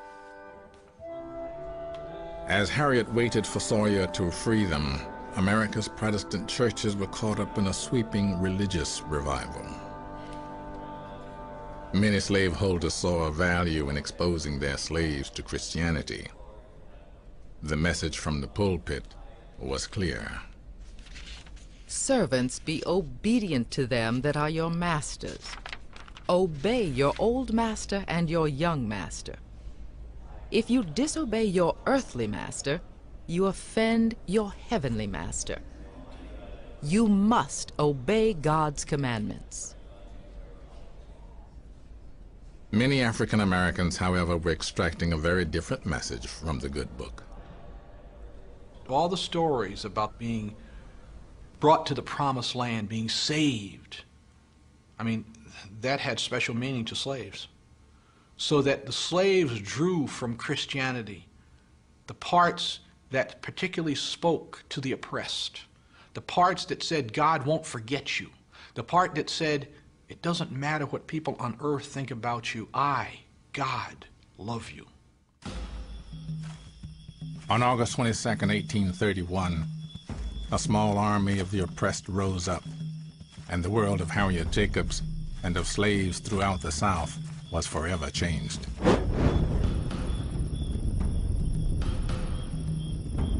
An enslaved preacher named Nat Turner led 70 slaves in an uprising in Southampton County, Virginia.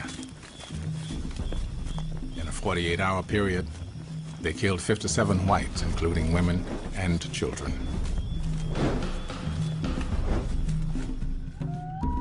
It is no accident that Nat Turner was a preacher.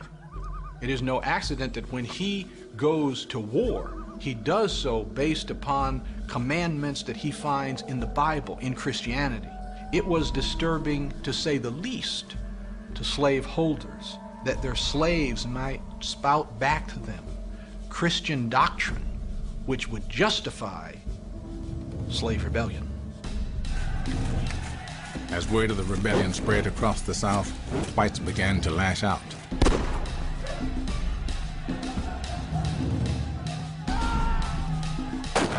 In Edenton, Harriet watched in terror as every person of color became a target. Groups of white men were rushing in every direction, wherever a colored face was to be found. Everywhere, men, women, and children were whipped till the blood stood in puddles at their feet. Mobs dragged along a number of colored people, each white man threatening instant death if they did not stop their shrieks. And so, after Nat Turner's rebellion, lots of slaves who had nothing at all to do with the rebellion suffered. Sometimes were killed. Not because they were involved in the slave rebellion, but because white people were more afraid. And when they got more afraid, they got more violent, and they were more dangerous. They had to retaliate. They had to show that, in fact, no black rebellion would or could succeed. And so they struck back. They killed blacks in the countryside. They took and cut off their heads, and they put them on the roadside on stands as a sign to all blacks that they could not and should not rebel.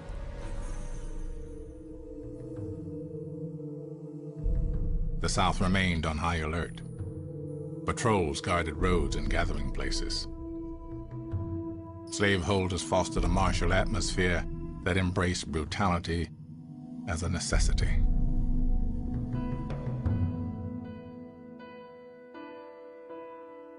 For Harriet Jacobs, life under Norcom's grip would become intolerable and far more complicated. At 19, she gave birth to another child by Sawyer, a daughter. Sawyer offered to buy the children. Norcom not only refused, he wanted revenge. Norcom is threatening to send her children to a plantation of his that's known for brutalizing slaves. Harriet uses the word brutalizing, that's what we would call traumatizing. And when she speaks of what happens to people, their hearts get broken, their psyches get broken. They're not themselves afterwards. Slowly, the realization came. If she were gone, Norcom would relinquish the children. The only way to save her children was to leave them. And so she decides she has to act to free them. It's a wild move, but she made wild moves before.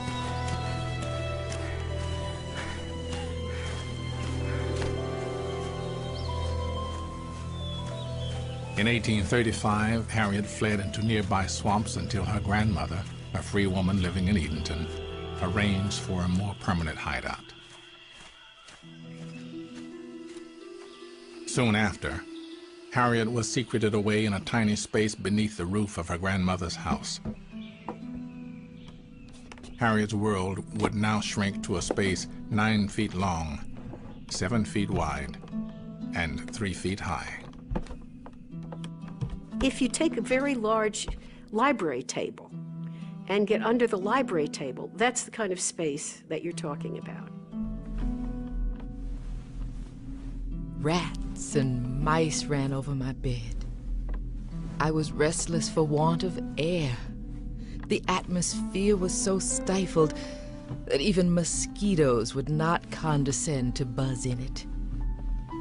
I suffered for air even more than for light. She suffers from heat, she suffers from cold. From time to time, she can come down and walk around a little bit, but she's under house arrest, basically. She was literally a prisoner who made herself a prisoner, and I guess that's how she did it. She survived as prisoners do. Within weeks, Harriet learned that Sawyer had bought the children and was sending them to live at her grandmother's house. Still, Harriet continued to live a secret existence, just a floor apart from her children. The thing that holds her back is her devotion to her children. And that was, for a lot of slave women, the thing that kept them from running away. There were a great deal more male runaways, and the typical runaway was a young male who didn't have children.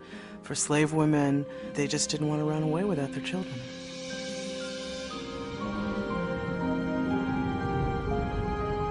Days slipped into months, months into years.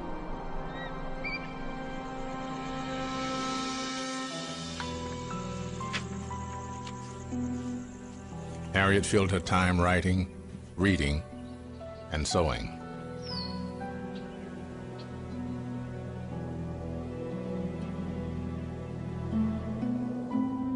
She describes some psychotic episodes. She talks about hearing voices, and she talks about seeing things, and she talks about passing out, and they have to bring her to.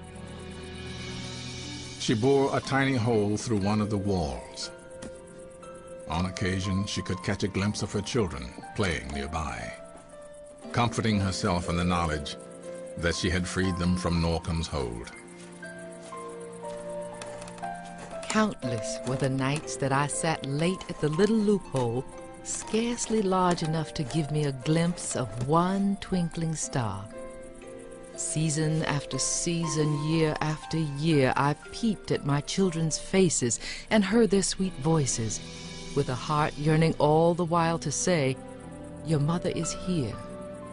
I think that her psychic strength reflects that of all slave women, because slavery demanded a different kind of womanhood. It demanded that people be self-reliant. It demanded that they try to do everything that they could to protect themselves. But she has the strength and resilience that African American women had to develop to survive slavery.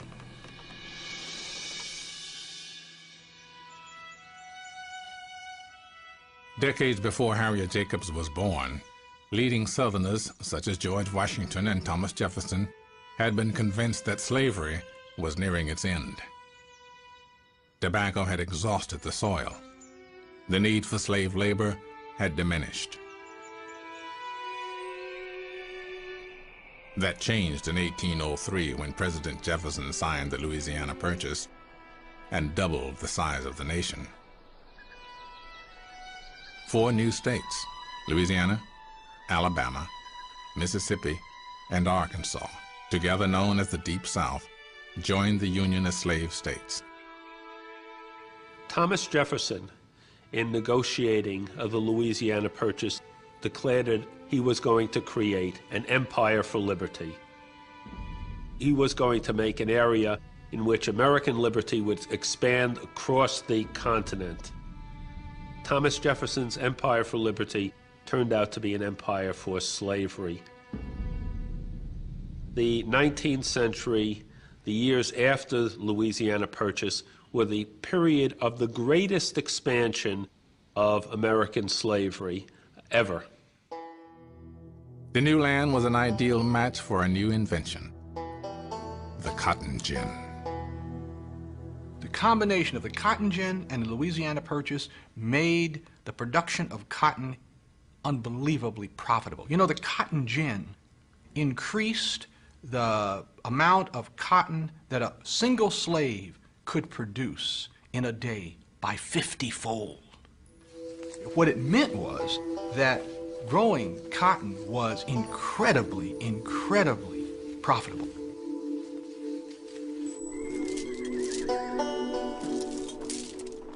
In 1808, just as cotton was creating an insatiable appetite for slave labor, Congress abolished the importation of slaves from Africa. Now an already vibrant domestic slave trade would flourish. In the Upper South, the sale of slaves became more profitable than growing tobacco. Slaves vary wildly in value, from $50 to $2,000, depending on who they are, how old they are. But the valuable ones are very, very valuable.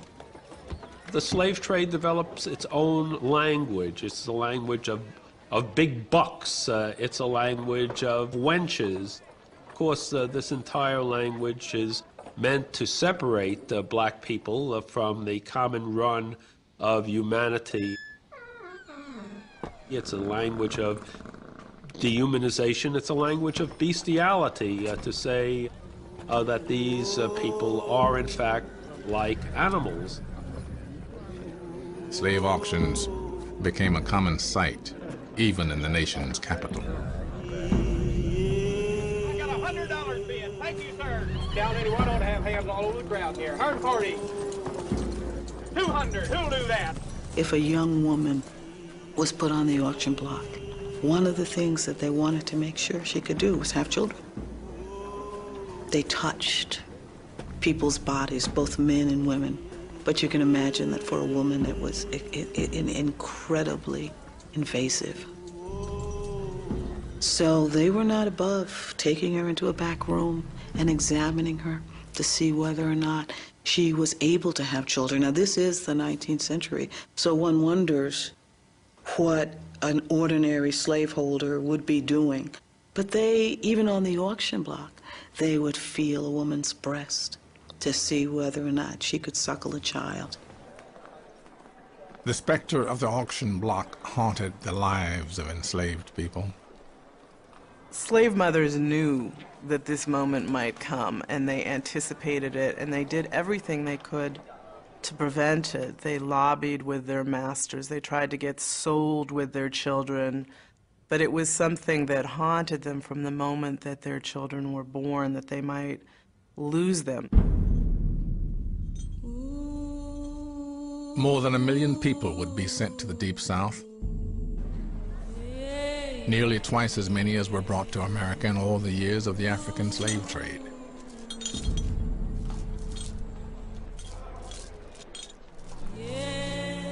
Many of the enslaved were compelled to march the entire distance, some as much as 1,000 miles. To one observer, the procession of chained slaves resembled nothing so much as a funeral march. And it took everything they had to keep going. And we also need to remember that some people didn't make it. Some people were depressed, some people were suicidal, some people were vengeful and violent with each other or toward animals or toward children. There was a lot of loss. There was a lot of loss. While slavery was expanding in the South, the northern states were abolishing it, staking their future on free labor. The nation was becoming two separate societies. The Missouri Compromise of 1820 was designed to maintain a balance of free and slave states. Yet, the cotton juggernaut would be unstoppable. Cotton becomes the key crop, the key cash producer in the life of the nation. For a period of time, there are more millionaires along a narrow band of land along the Mississippi River than in the entire rest of the nation combined. This is a terribly, terribly profitable crop that we're talking about. By 1840, the value of cotton exports was greater than everything else the nation exported to the world combined. And that made slaves the most valuable thing in the nation beside the land itself. As the price of slaves soared, slave traders began to roam the North, abducting free black people.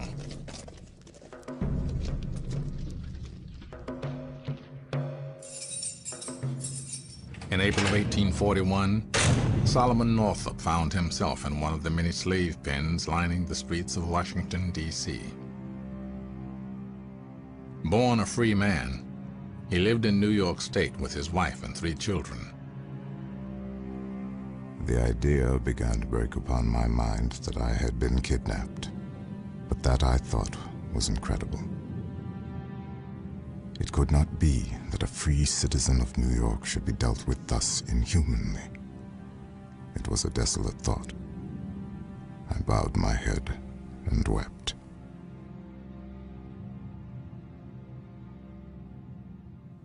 He was a free person. He knew he was a free person. And so here he is in a situation where it doesn't matter. It doesn't matter. The color of your skin marks you as a potential slave. In Washington, D.C., slave auctions were a daily occurrence. Chained human beings were marched routinely in front of the Capitol. If you can picture Solomon Northup, a free man who has lived a good portion of his life in New York State, and he sees himself in chains, being taken away to slavery. Think about the contradiction. Here you have the federal capital of the United States, the nation dedicated to the proposition of human freedom, tolerating, profiting from the selling of human beings into bondage. At the age of 33, Solomon Northup was sold down the river, as the phrase went, transported down the Mississippi to the cotton fields of the Deep South. Lewis Hughes was also sold down the river. At 11 years old, he was bought in Virginia for $380. I can still see my mother's face when she bade me goodbye. I ran off from her as quickly as I could, for I did not want her to see me crying. It came to me more and more plainly that I would never see her again.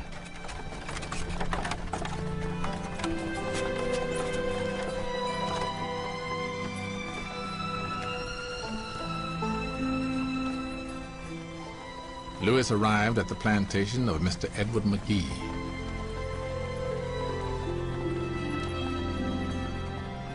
His new owner was one of the wealthiest planters in Mississippi.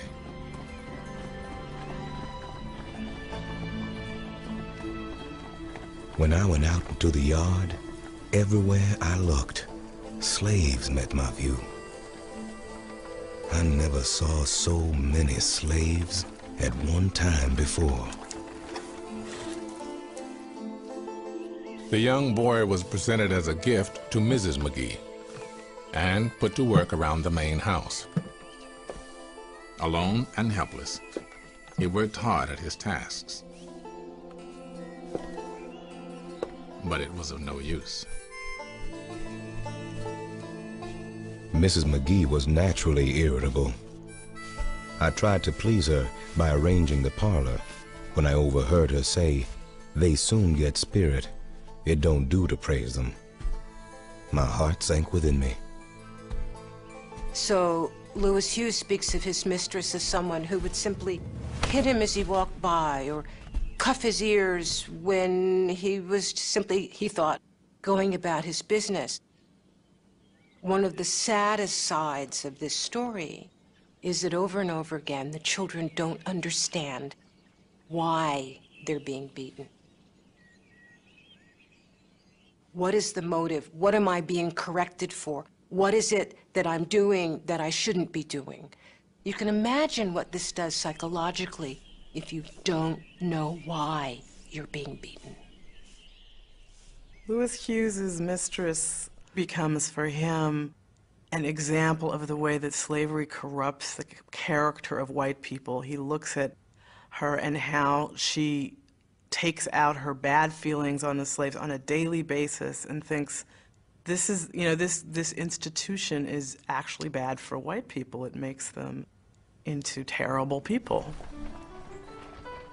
In the Cotton Kingdom, slaveholders saw themselves as members of a new aristocracy.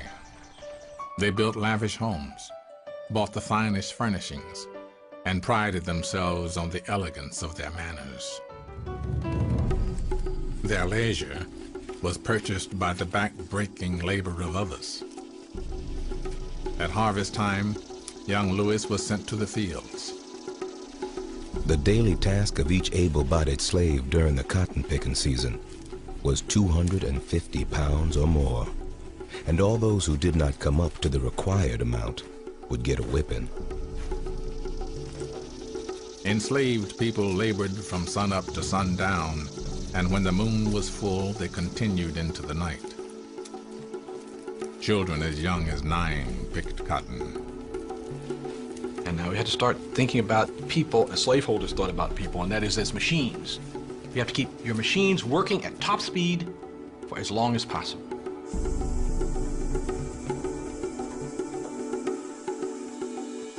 Having made their fortunes in the Deep South, planters turned their attention to gaining political power, becoming governors, congressmen, senators, and presidents.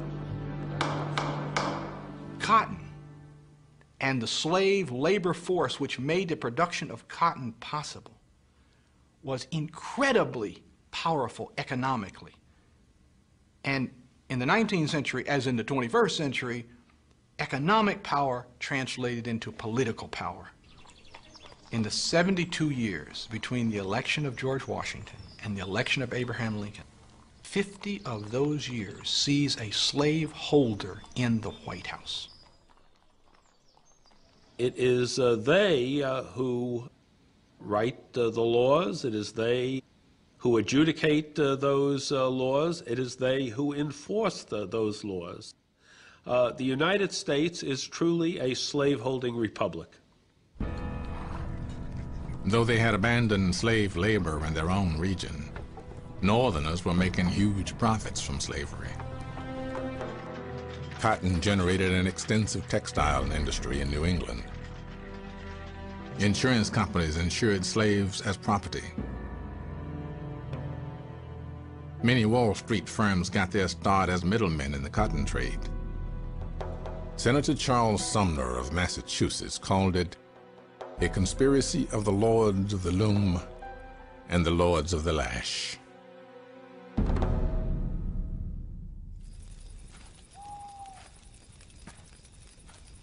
The economics of slavery had torn Lewis Hughes from his family. Now he would find another. People grab other people and they make blood kin out of people who are not kin.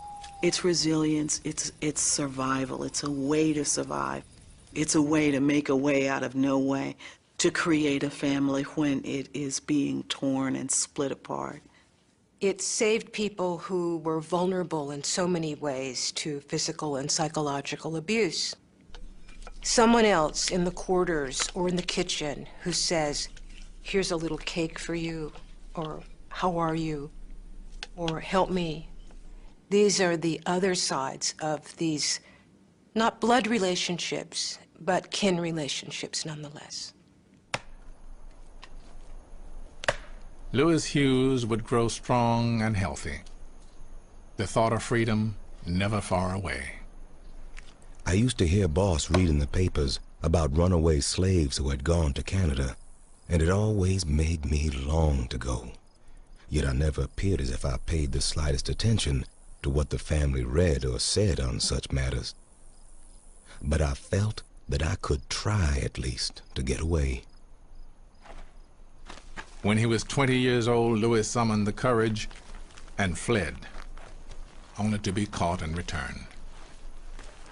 My clothing was removed, and the whipping began.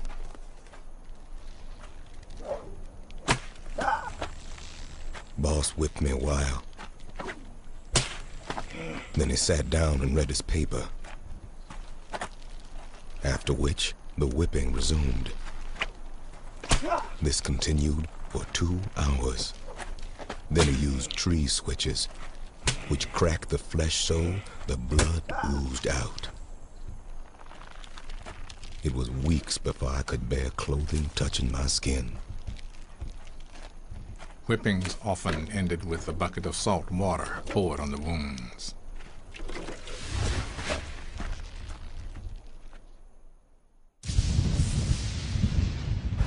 In 1842, Harriet Jacobs had lived in her cramped, dark space for almost 7 years. It appeared to me as if ages had rolled away since I entered upon that gloomy, monotonous existence. My friends feared I should become a cripple. Had it not been for the hope of serving my children, I should have been thankful to die. Dark thoughts passed through my mind as I lay there day after day. I tried to be grateful for my little cell, and even to love it as part of the price I had paid for the redemption of my children. Why, for 7 years, almost, 6 years and 11 months, she can't leave? I must say, I don't understand. And researching her life, researching her biography, her autobiography, I didn't really, at the beginning, believe the 7 years. But in fact, we know when she went into hiding because we have Norcom's ad in the paper saying he's after his fugitive girl, Harriet, who absconded for no reason. Now, after all those years of confinement, Harriet's secret was about to be exposed.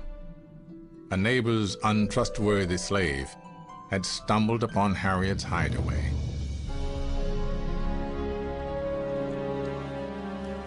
A ship captain, known for smuggling runaways, offered to help. Off the coast of Edenton, arrangements were made for Harriet's escape. I was on deck as soon as the day dawned. I watched the reddening sky and saw the great orb come up slowly out of the water. Soon the waves began to sparkle and everything caught the beautiful glow. I had never realized what grand things air and sunlight are till I had been deprived of them. Harriet arrived in the bustling city of Philadelphia. There she was met by members of the Underground Railroad, an anti-slavery network dedicated to helping runaway slaves. There were more than 500,000 free blacks in the North. Many of them, like Harriet, had left loved ones behind in the South. Harriet's hope was to find her brother, John, who had fled Edenton years earlier. She boarded a train to New York and got her first taste of racial attitudes in the North. We were stowed away in a large, rough car with windows on each side too high for us to look out without standing up. This was the first chill to my enthusiasm about the free states.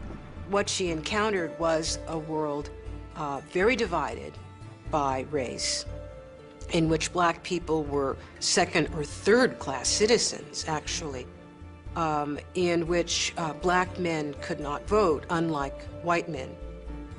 So it's a hierarchical, white supremacist world that she encounters in the North. When she found her brother, he was working as an anti-slavery speaker, on occasion sharing a podium with Frederick Douglass.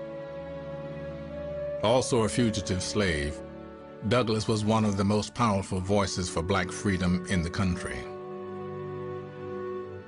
African Americans, together with white abolitionists, were building a growing anti-slavery movement. In 1849, Harriet moved to Rochester, New York, a hub of abolitionist activity. She follows her brother west to Rochester, and there she meets the most militant group of women on the North American continent. She meets the women who have just, in 1848, had the first convention of women's rights at Seneca Falls. And she becomes a very close friend of the Quaker feminist abolitionist Amy Post. And it's to Amy Post that Harriet finally tells her story. And a few years later, Amy convinces Harriet to write her story as a contribution to the movement. America would have ignored the contradiction of a freedom-loving nation tolerating slavery if they could have. But what free blacks, what slaves, what they did in conjunction with white allies who were committed to anti-slavery was to make it increasingly difficult for the nation to ignore this great glaring contradiction. The anti-slavery message struck a nerve among many Northerners as a massive influx of immigrants began putting new strains on their society.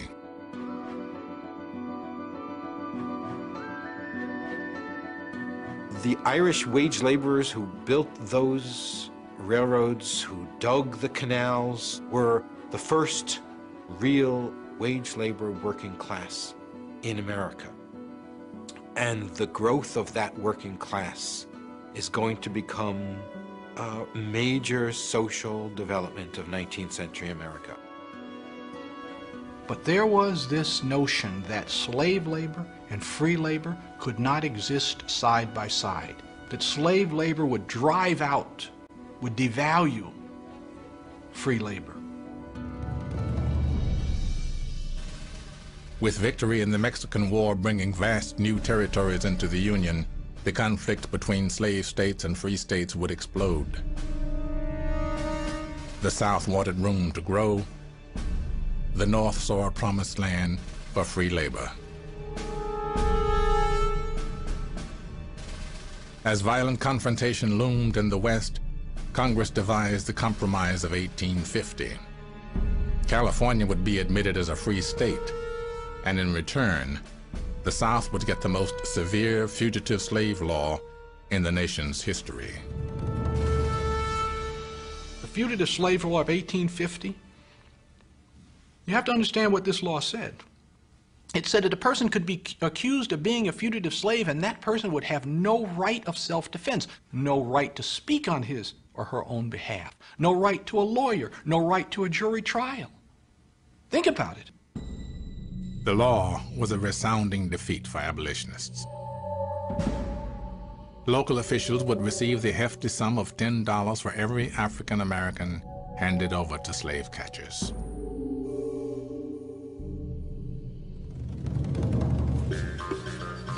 It is the beginning of a reign of terror to the colored population, Harriet declared. As danger mounted, scores of Harriet's friends and neighbors fled to Canada.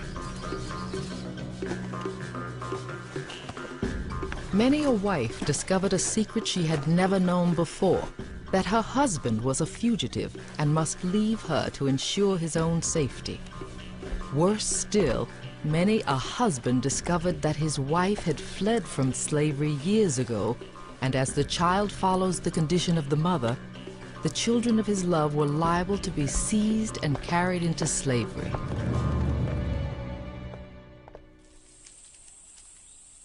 As the Cotton Kingdom reached new heights of wealth and power, Lewis Hughes married Matilda, a cook on the McGee plantation. Soon after, she gave birth to twins. But motherhood did not spare Matilda from overwork. Mrs. McGee's demands were unrelenting, forcing Matilda to neglect her babies. My heart was sore and heavy, for my wife was almost run to death with work. My blood boiled in my veins to see my wife so abused. Yet I dare not open my mouth. Within 6 months, the twins were dead. Well, it's a heartbreaking situation, and what makes it even worse is that you realize that every slaveholding household in the nation had this kind of a scene sooner or later. We have babies dying like crazy. We call it infant mortality. That's a very clinical word for babies dying.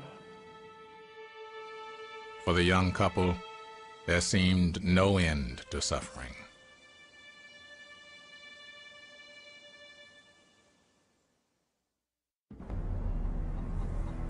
Nearly 250 years after Africans were first landed on America's shores, the Supreme Court of the United States would proclaim that blacks, by virtue of their race, were not persons before the law.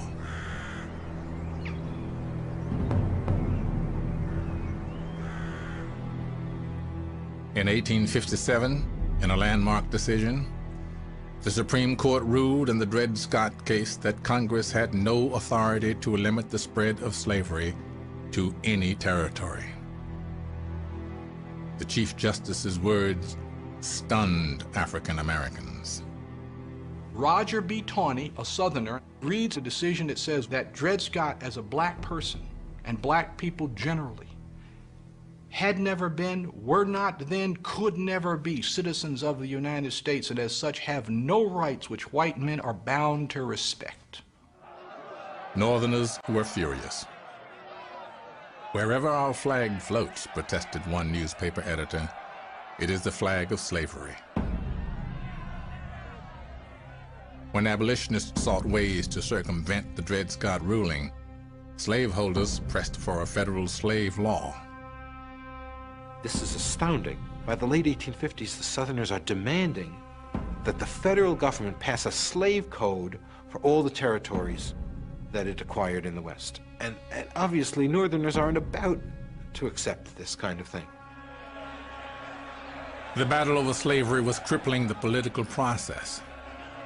On a bright spring morning, Congressman Preston Brooks from South Carolina entered the Senate chamber and beat Senator Charles Sumner, the fiery abolitionist, into unconsciousness. Violence is erupting in the halls of government, on the streets of Washington, involving our lawmakers. There are people who are coming to sessions of the House of Representatives and the U.S. Senate armed. In fact, one letter says the only people who aren't coming with 2 guns are those who are coming with 2 guns and a knife. In the midst of the partisan turmoil, all eyes turned to the 1860 presidential election and the Republican nominee, the Free Soil candidate, Abraham Lincoln. Both Edward McGee and Lewis Hughes anxiously awaited the results. Boss had been reading the papers when he broke out with the exclamation, "The very idea of electing an old rail splitter to the presidency of the United States. Well, he'll never take his seat." The Democratic Party had fractured North and South, giving victory to the rail splitter from Illinois. The first time a candidate was elected without carrying a single Southern state. Remember, Lincoln was elected committed to not interfering with slavery anywhere. He was only committed to restricting its expansion. But at that point, the slaveholders had become so convinced that the North was taken over by these lunatic abolitionists that that is the way they viewed Abraham Lincoln's election, no matter what Lincoln said. Even before Lincoln took office, 7 Southern states withdrew from the Union.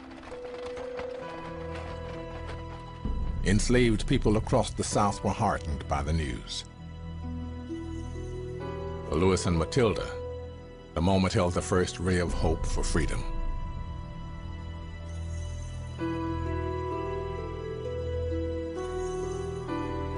After reuniting with her children, Harriet Jacobs completed her autobiography. As she looked toward an uncertain future, her brother's words weighed heavy on her heart. Woe be to the country where the Son of Liberty has to rise up out of the sea of blood. The United States had come apart over slavery. The nation was at the brink of civil war.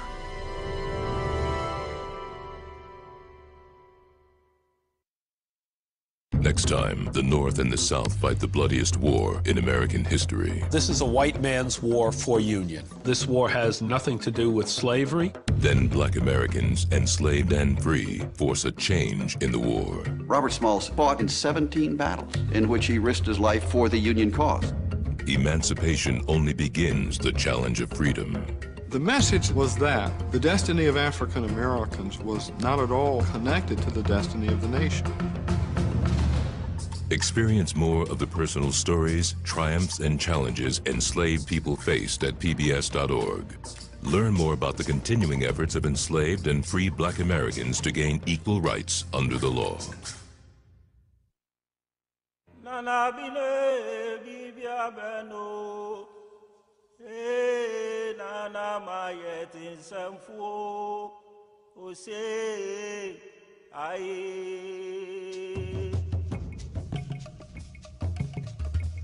Osubetom frama for boy, ebekoro sana bini.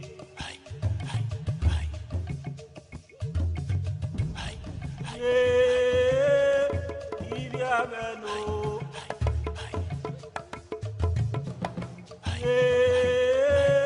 Ibia beno.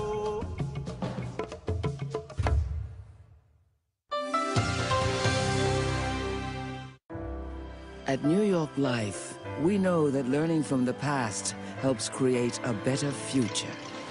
We support this PBS program as part of our commitment to understanding the stories that shaped our nation. Guided by our values, financial strength, integrity, and humanity, New York Life has been part of America's story since 1845. Join us in exploring the defining moments of our nation's history. We are PBS.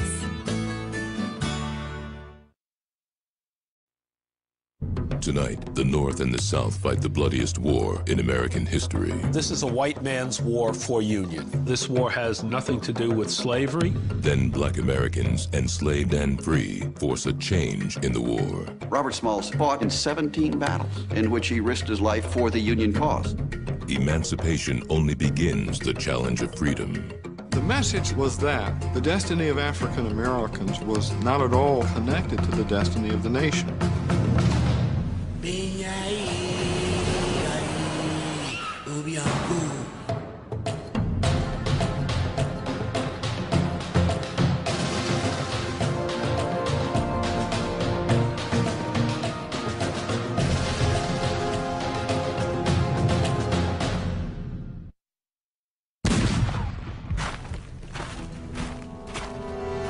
In 1861, the United States, now just 80 years old, was ripped apart over slavery. With the election of Abraham Lincoln, 7 states of the Lower South left the Union to found a new Confederacy. A great war began, and with it, thousands of African Americans fled to freedom. No more, my Lord. No more, my Lord. Lord, I'll never turn back. No more.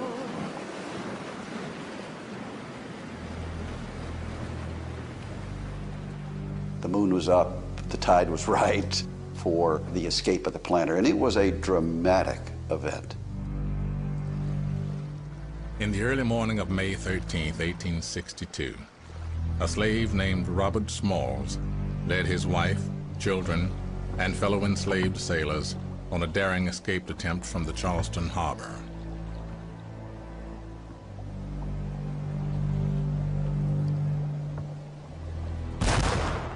Just 1 year before, Confederates had captured Fort Sumter, gaining control of the harbor. North and South were now locked in a civil war. A war that would become the bloodiest in the nation's history. The conflict had erupted just a few miles from where Robert Smalls and his fellow crewmen were attempting their escape.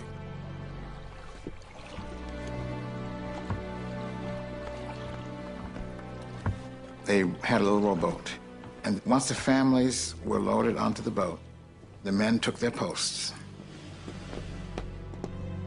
Smalls, dressed like the captain, and they set out from the harbor past first Fort Johnson. They had to give the appropriate signal, and one single mistake would have alerted those who were watching that something was amiss, and they would have held up the ship and possibly fired on it, blowing it out of the water. Well, because Robert Smalls was the helmsman, he knew those things. And he simply demonstrated what the passage code was. After a few seconds, which he said later seemed hours, he got the response, "Pass on, planter." And so he sped on.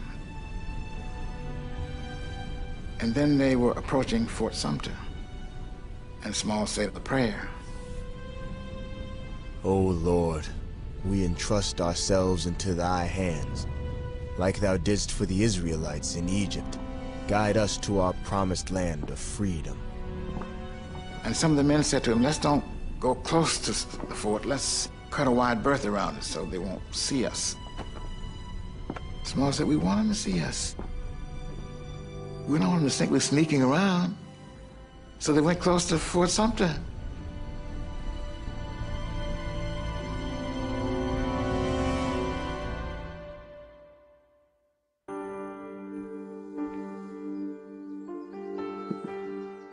Robert Smalls was born in Beaufort, South Carolina in 1839, just down the coast from Charleston.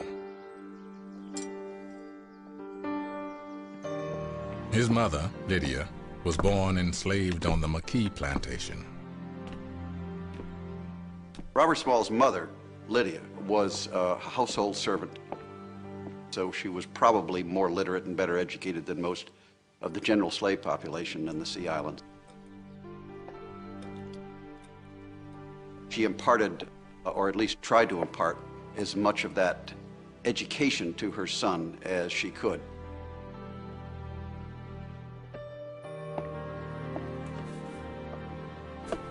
He absorbed from his mother a sense of pride, self-worth, dignity. And he learned from his owner a set of skills. He taught him all sorts of things, but he did not teach him to read and write. When Smalls becomes 12 years old, instead of sending him out to the fields, the owner, McKee, took the boy himself into Charleston and deposited him with his sister-in-law. Charleston was a whole new world for the young boy. And now, like many other enslaved, he found himself hired out by his owner to work in the city. In the urban environment, it was not unusual for someone who owned several slaves to hire the slave's time out to other persons. And that would represent a mechanism that would continue to allow the owner to reap the profits of the slave's labor. For the next few years, Smalls worked at various jobs around Charleston and learned many new skills. Eventually, he found work on the docks. By the time he was 15 years old, Smalls was captain of the crew on the docks. Most of these men were twice his age. And he earned $15 a month, which belonged to the owner, McKee. And Whenever he got his $15, McKee gave Smalls $1. But Smalls saved his dollar, and he purchased things like tobacco and candy and sold it to the other men on the docks and made more money, and he saved it. But Smalls was ambitious. He asked McKee if he could hire himself out. Then he would pay McKee $15 a month and keep any additional money he earned. McKee agreed. This happened frequently, actually, that owners oftentimes allowed their slaves to work for other persons, accumulate wages as a result, and to then purchase their freedom. This was a unique opportunity that was afforded especially by urban life, and it was very important for individuals such as Smalls because oftentimes they were also given the opportunity to live away from the people who owned them. Robert Smalls would soon ask if he could live on his own as well. When Smalls turned 17, he fell in love with a young lady named Hannah Jones, who was almost twice his age. 29, I believe she was. But they got married. McKee gave his permission for them to marry, and he also gave the newlyweds permission to live in Charleston. But Smalls knew that the few freedoms he now enjoyed existed at the whim of his master. Robert Smalls wanted real freedom. With the help of his wife, Smalls studied maritime charts and was promoted. As he made more money, Robert and Hannah began to talk about buying their freedom. Then, everything changed.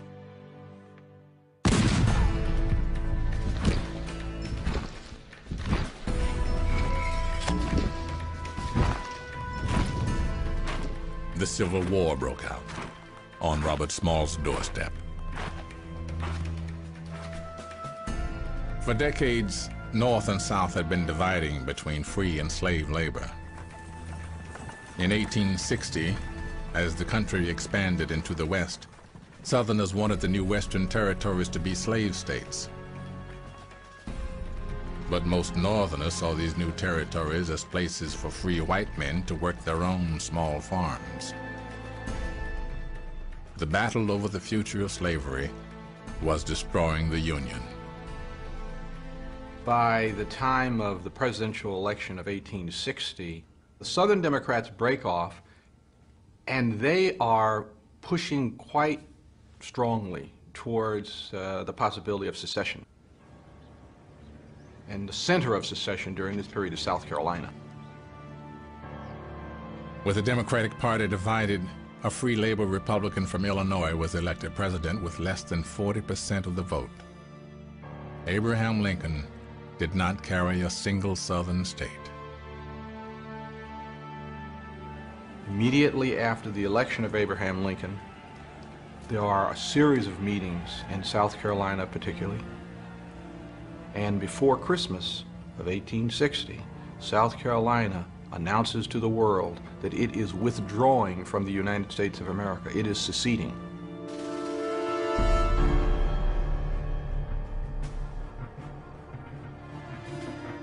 Less than a month after Lincoln took office, Fort Sumter fell to the Confederates.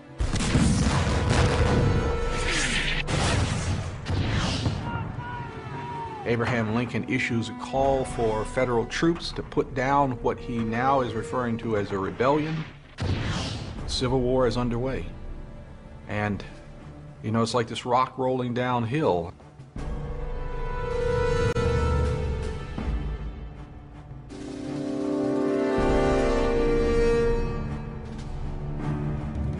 In late 1861, the Union regained control of some of the sea islands that stretched along the South Carolina coast. Robert Smalls could have seen the Union fleet offshore. Throughout the war, the Union fleet was visible from Charleston Harbor. So the sense of the impending possibility for freedom was in the mind of all of the slaves of the Low Country. When the war began, Robert Small's ship was called into Confederate service, and he was forced to continue working on board.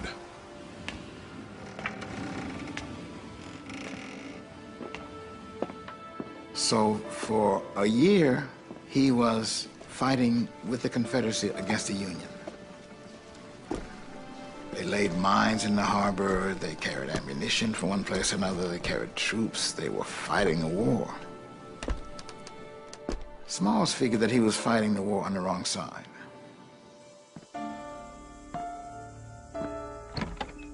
Smalls and his wife had been talking about freedom for a long time. And Smalls began to speak with some of the other black men who were working with him on the ship.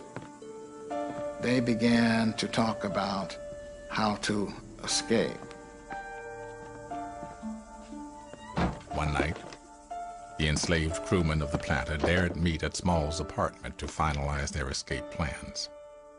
They went over the scheme in detail. They decided that they would, in the wee hours of the morning, they would load the members of their families on a vessel and sail it out then into the harbor and beyond the Confederate battle stations, taking a tremendous risk. One man said, "You know, I'm not afraid of any of this for myself, but I'm afraid of what they will do to my wife and family back here if I participate." Smalls was very generous. He said, "Okay, on the condition that you not tell anybody about our secret, we'll let you go."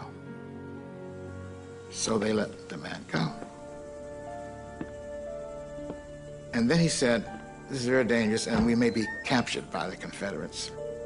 And if they capture us, they will put us to death." So he said to them, "I suggest that in case we are captured, we set dynamite to the boiler on the ship and blow it up, blowing up ourselves at the same time. Better," he said, "to take our lives into our own hands than to turn ourselves over to the Confederates."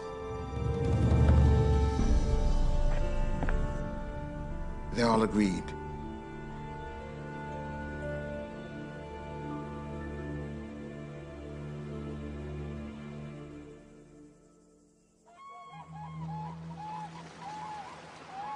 On the night of May 13th, 1862, as they often did, the Confederate crew went home and left the black crew on board to guard the ship. This night, conditions were right. The Planter had just been loaded with ammunition, more than enough to blow it up if necessary. With their families huddled below, the Planter, with Robert Smalls impersonating the captain, approached Fort Sumter. He gave the signal and was allowed to pass.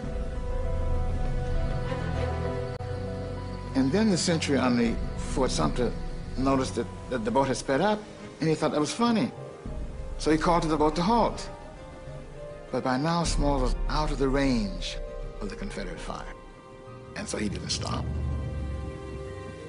But now he was in real trouble because he was headed toward the Union fleet, although he was sailing toward them to deliver the ship to them, and they did not know he was coming. So what to do? Well, apparently, Hannah, his wife, had brought a white bed sheet along. So Smalls ordered his men to take down the Confederate flag, take down the state of South Carolina flag, and put this white bed sheet up on the flagpole, which they did.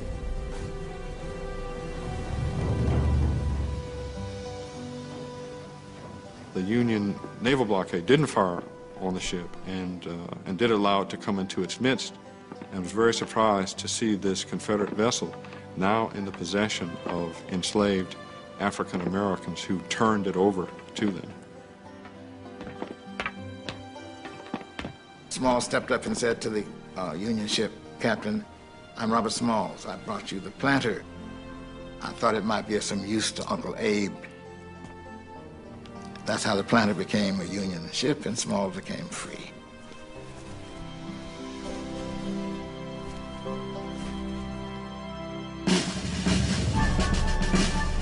Robert Smalls' capture of the Planter was a sensation.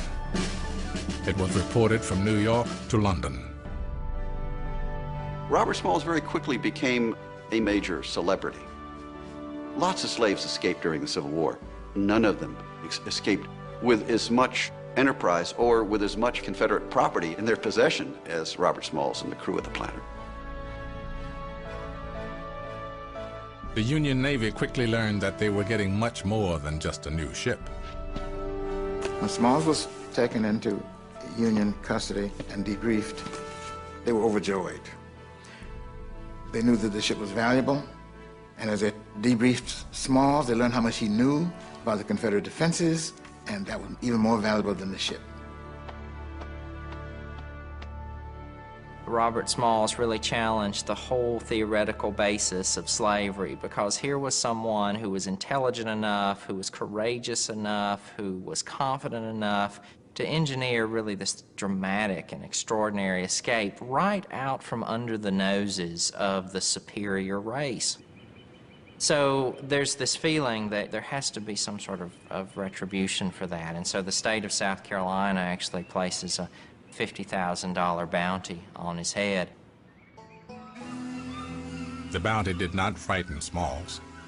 He was prepared to fight and joined the Union Navy as a non-commissioned pilot. As the war entered its second year, most Southern white men had been called into the Army. Many of the enslaved took this opportunity to flee. It clearly revealed that without the patrol system in the South, which basically dissipated when the war started, there was nothing to restrain them and keep them from running away. And so as a result, they ran away by the hundreds and then eventually by the thousands. As thousands of escaped slaves made it to Union lines, some field commanders put them to work in non-combat jobs. Unlike the Navy, which had a few African-American sailors, the Army would not permit blacks to fight. From Lincoln's perspective, or from the perspective of most Northerners, this is a white man's war for Union. This war has nothing to do with slavery, and it has nothing to do with black people.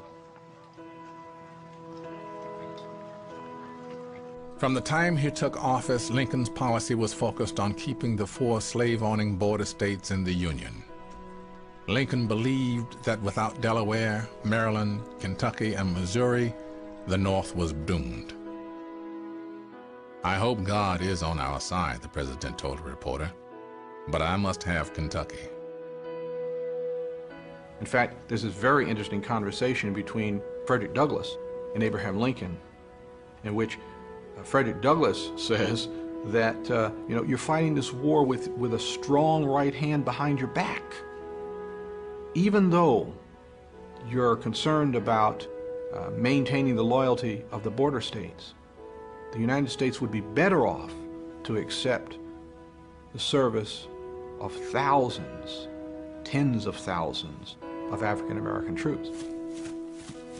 And by 1862, the relentless movement of fleeing slaves into Union lines and their insistent demand to be allowed to fight made the issue unavoidable. In August, the Federal War Department authorized mustering an army of 5,000 black men in South Carolina. Robert Smalls volunteered to help recruit the fresh South Carolina colored troops. Within the year, black regiments were being created all across the Union. The response was overwhelming. Wherever it's possible, you have masses of men volunteering for the Army. It's people all over the North coming to Massachusetts to volunteer for the Massachusetts 54 and 55th, in South Carolina for the 1st Colored Infantry. Now officially allowed to fight, they had to fight not only the Confederate Army, they had to fight within the Union ranks as well.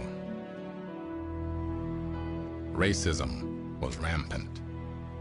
At first, black soldiers received only half pay, but still, they came. It's important to understand that from the beginning of the war, black people have a commitment to their own freedom and determination to seize what they see as a critical opening, which will change their lives and change the lives of their descendants forever.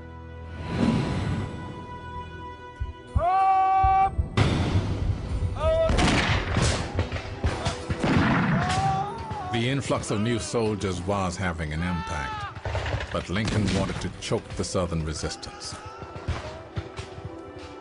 Despite opposition within the Republican Party, Lincoln issued the Emancipation Proclamation on January 1st, 1863. It sent shockwaves through the South. Although the proclamation only freed slaves in the rebel states that were beyond the control of the Union Army, to African Americans, it meant freedom was on the horizon. Those enslaved people who heard about the proclamation, was that oftentimes they placed the broadest possible interpretation on it. And even if the literal words did not apply to them because of geographical limitations, they applied the proclamation to themselves. A proclamation was issued by the President. All over the South, African Americans took up the cause of freedom. The following, to wit, that on the first day of January, AD 1863, all persons held as slaves within any state. Even soldiers who had already freed themselves by making it to the Union lines gathered to hear the words read aloud.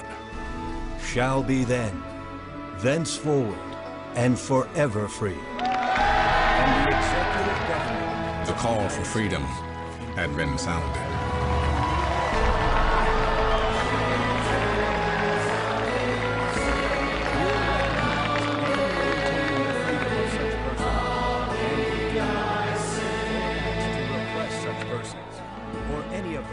By issuing the Emancipation Proclamation, Abraham Lincoln was able to change the war from simply a war to keep the Union together, a war to crush a rebellion, into a holy war, a fight for freedom.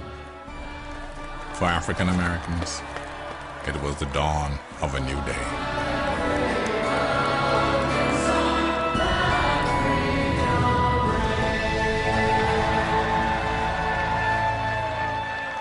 But the war was far from over.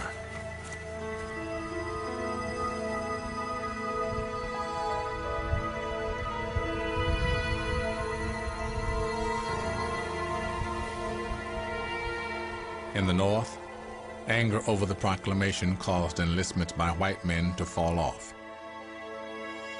The federal government responded with an unpopular draft. As the 1864 election neared, Lincoln feared defeat because of the proclamation. But Union victories in Virginia and the capture of Atlanta transformed the national mood. The president won with 55% of the vote. Then on April 9th, 1865, with his army down to less than 8,000 men, Confederate General Robert E. Lee surrendered. The war was almost over.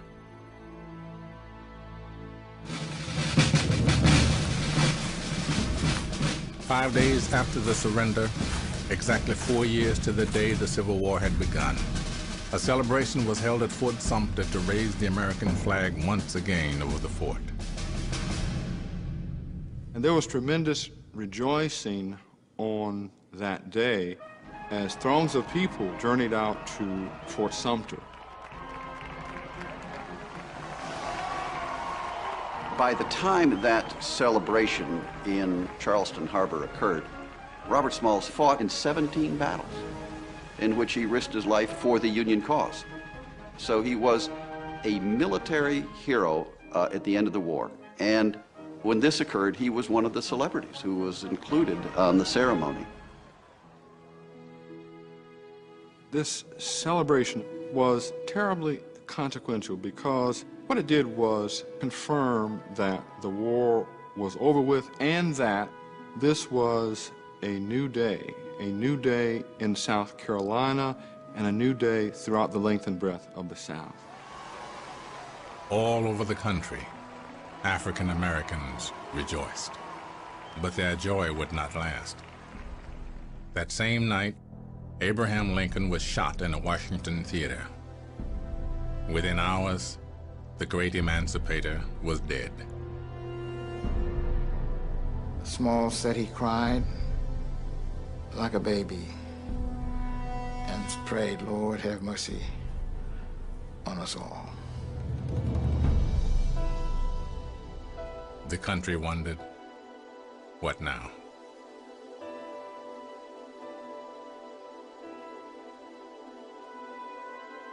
Lincoln hadn't finalized his plans to reintegrate the Union, but with the South in shambles, the region needed Reconstruction.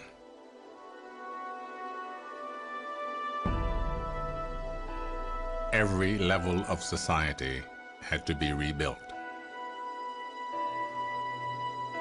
Now free, African Americans were faced with many challenges, but their greatest challenge was freedom itself. African Americans, although greatly desirous of freedom, were not really sure what exactly would be entailed by that concept.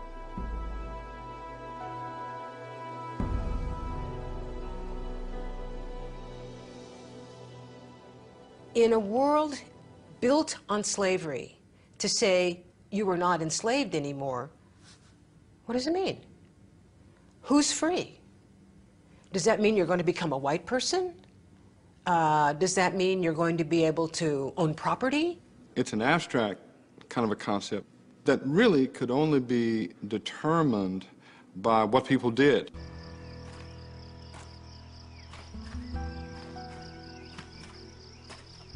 If you read accounts of life in the South in the immediate aftermath of the war, what you will read over and over again is about large numbers of African Americans who are traveling the roads. It's very interesting because the former slaveholders say that these people are just wandering around aimlessly. They weren't wandering around aimlessly. They were looking for friends and relatives that had been sold away.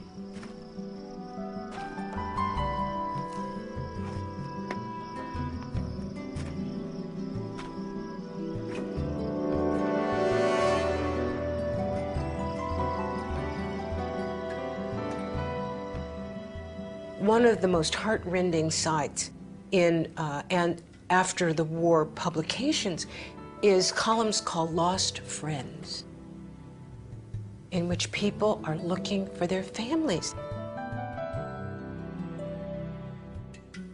People trying to get together. They were, by their actions, giving the lie to this notion that family didn't mean anything, that these connections had been broken, that they didn't care anything about these people who had been sold away. And that's precisely what they did care about, and what they were trying to do is to reconstitute families, to find mothers and fathers and relatives and friends.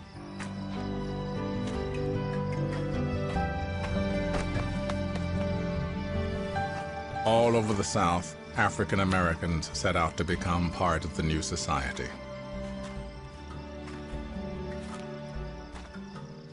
With the help of the Federal Freedmen's Bureau, churches in the North and South, and individuals, worked together to open schools for the newly freed slaves.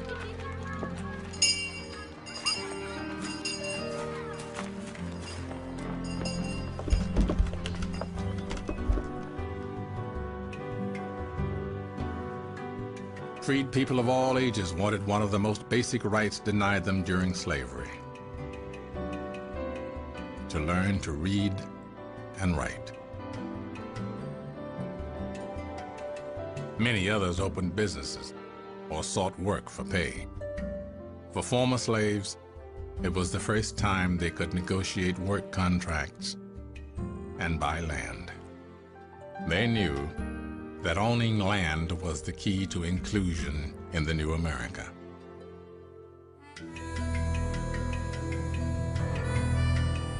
Still others turned their attention to becoming part of the new political system. But the new president was a Southern Democrat named Andrew Johnson. In the first weeks after he takes office, he sets about providing almost wholesale pardons for many of those who have been the major leaders of the Confederacy. The former Confederates had only one major requirement before being readmitted to the Union. They had to accept the 13th Amendment, abolishing slavery, and all would be forgiven.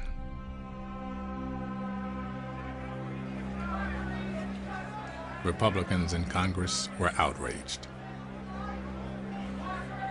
They impeached President Johnson, who escaped removal by a single vote. Then, Congress took over Reconstruction and immediately made changes to the Constitution.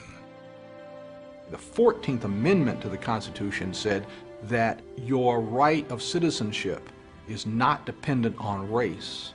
And the 15th Amendment said that you could not deny a person the right to vote because of the person's race.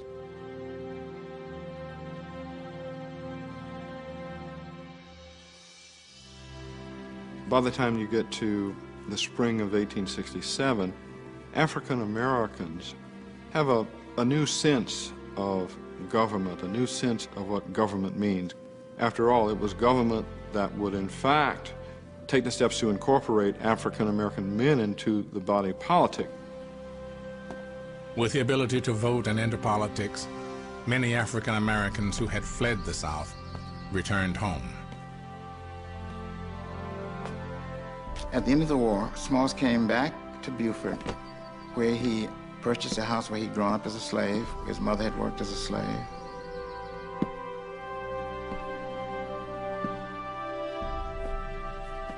His mother now was presiding over this house as a free person. She'd been presiding over it for a long time for the McKee family, and now she was doing it for her son. Then Smalls went fairly quickly into politics. The Beaufort Republican Club became the base of Robert Smalls' political career, and Robert Smalls went all over the county, canvassing, as they said, but campaigning. He proved himself to be a very clever orator, great at repartee and dramatic in his oratory, and often aggressive and colorful and all those things. The black population of the Sea Islands responded immediately to Robert Smalls. And so this was the beginning of his political career.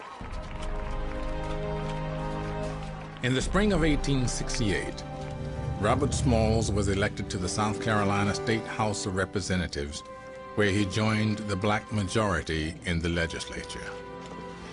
It was the only state in the Union to be dominated politically by African Americans. South Carolina, where the Civil War had begun, would become a major proving ground for Reconstruction. Across the country, African Americans entered political life at every level of society. If you make this comparison between 1860, when 90% of black people were slaves, and 1868, 1870, when you've got African Americans who are in state legislatures, they are black mayors and police chiefs, there are blacks in the U.S. Senate, in the U.S. House of Representatives. They are literally revolutionizing American politics. Although their overall numbers were small, their mere presence was too much for the old Southern establishment. That was very radical. I mean, white folks, they just couldn't imagine that. I mean, social equality, political equality, oh my, it was just beyond their comprehension that such a radical thing could occur so fast. And so when the social fabric begins to rip from the perspective of white Southerners, what they know to do is to respond with overwhelming violence, and they do. The Ku Klux Klan emerges throughout the South.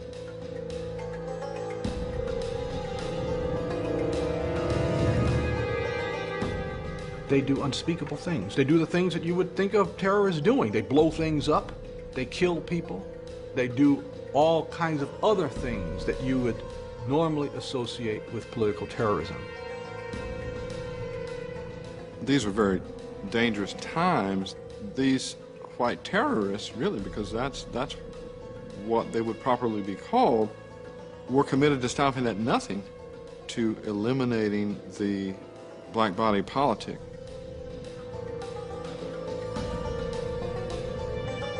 No Republican was immune, black or white. And the thousands of federal troops stationed in the South were not enough to stop the violence.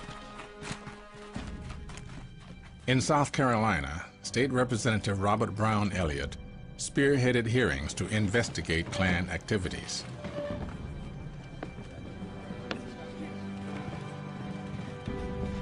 Elliott's success in getting some of the Klan to confess to their tactics convinced him that he could do something about the intimidation.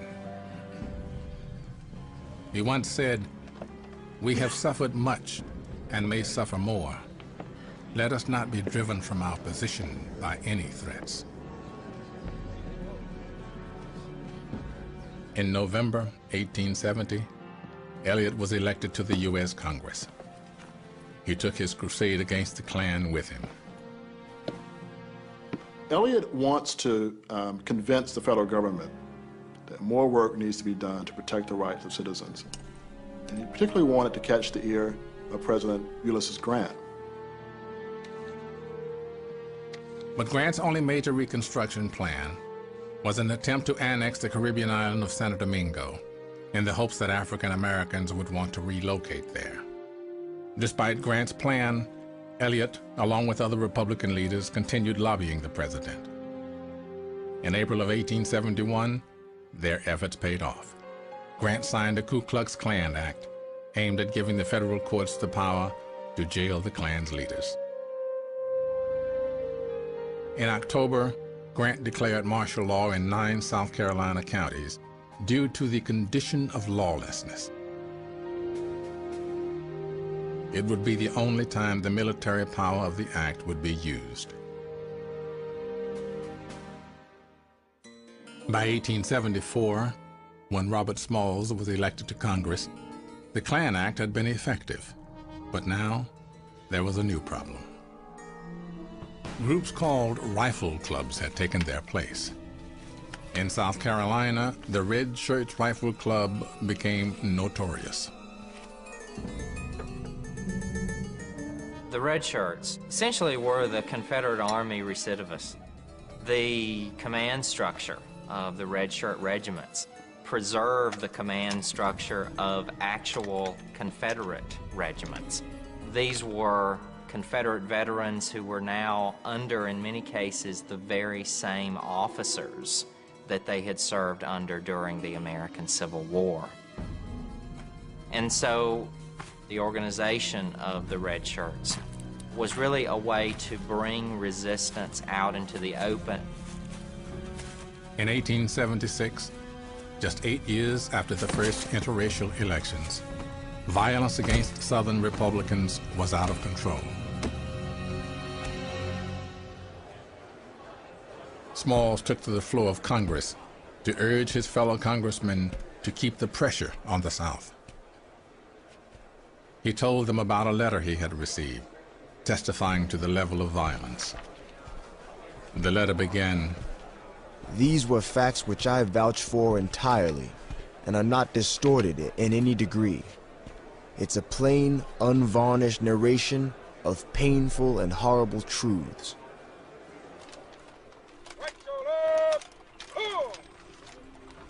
On July 4th, 1876, a local plantation owner drove his buggy down a public road in Hamburg, South Carolina, where a black militia troop was drilling.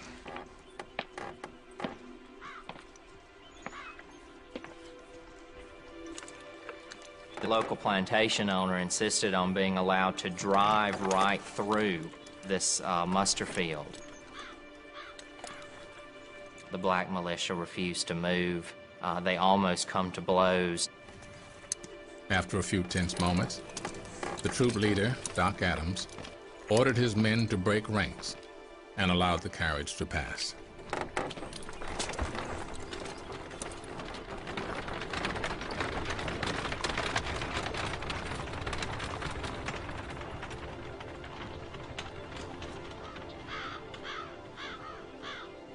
All along, whites in that area had been waiting for a kind of a provocation that they could use to rally their forces.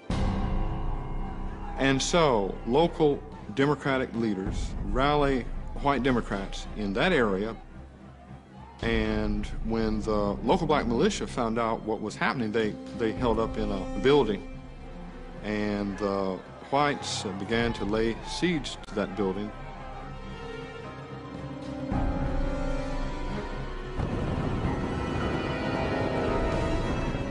Ultimately, the black militiamen were forced to surrender.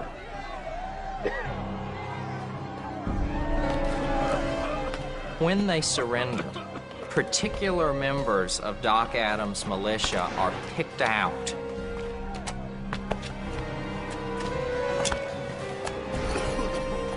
They call them out one by one, and they shoot them in the head.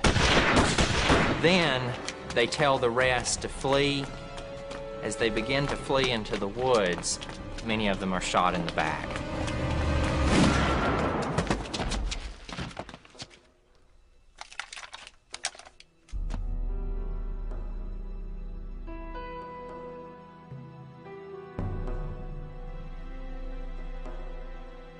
That was a turning point, because not only did it scare African Americans, but it showed white Democrats that this was the moment, this was the trajectory you could take if you really wanted to turn the clock back on Reconstruction.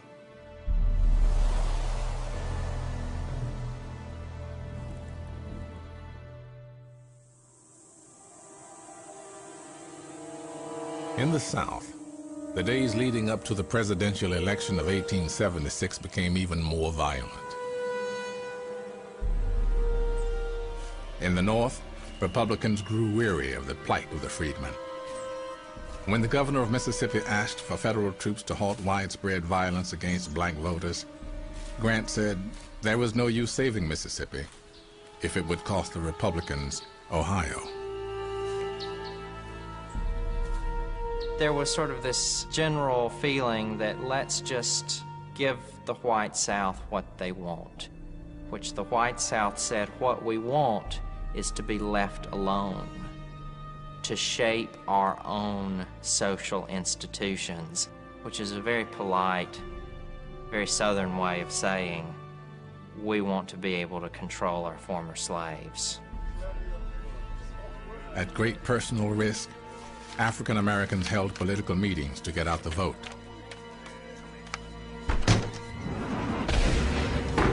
But the Democrats smelled victory.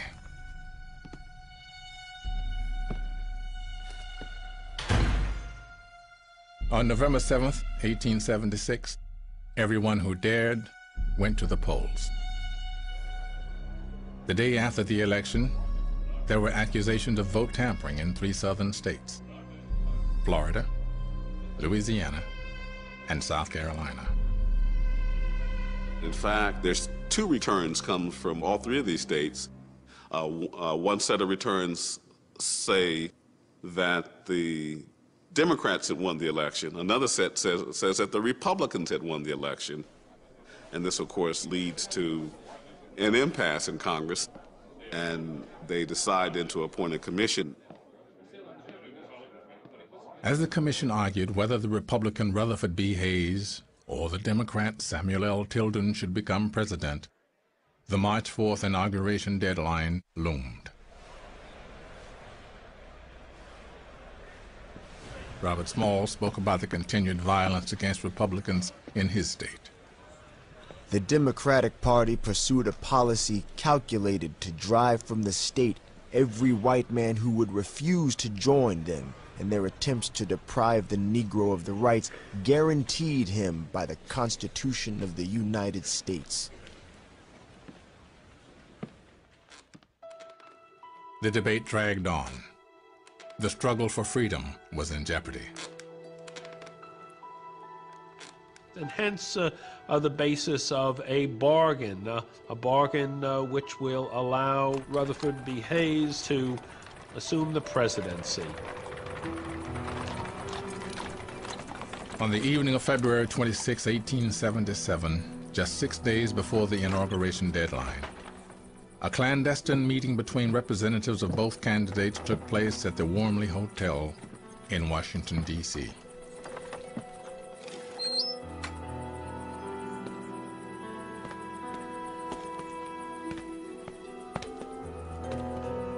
They've sort of come to an agreement that we're no longer concerned about the rights of African Americans as voters, and to put the Negro question on the back burner and not worry about it anymore. And they literally turn African Americans over to the South. In other words, to remove the final forces of the federal government providing protection in the South for black and white Republicans. Well, the deal is struck.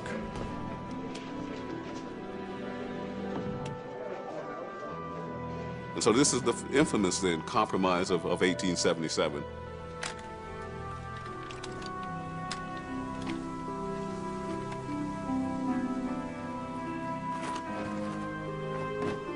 The message that goes out to African Americans was that the destiny of African Americans was not at all connected to the destiny of the nation.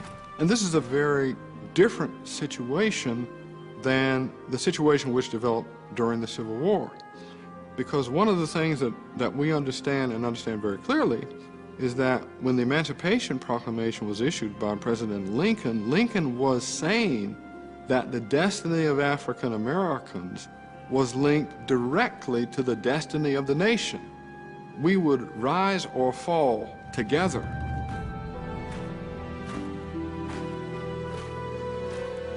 And now, with the rise of Rutherford B. Hayes as Republican president, now Republicans were essentially saying that the country can get along very well without you.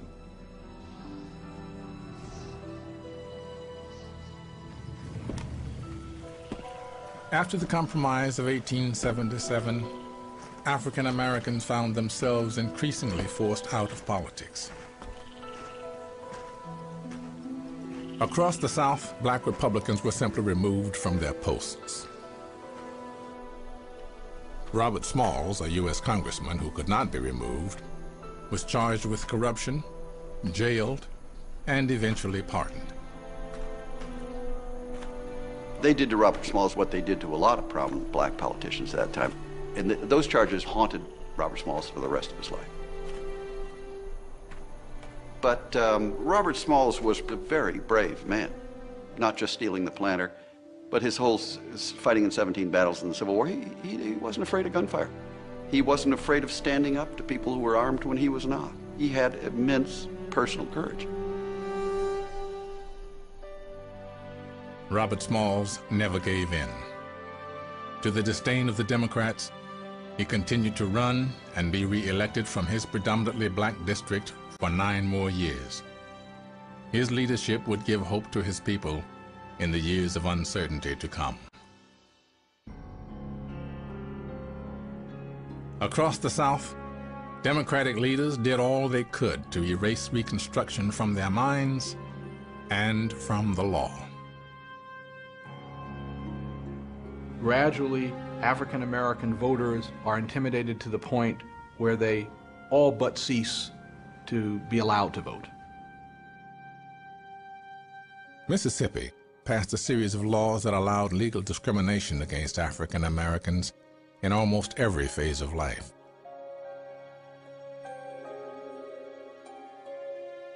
State after state in the South followed suit.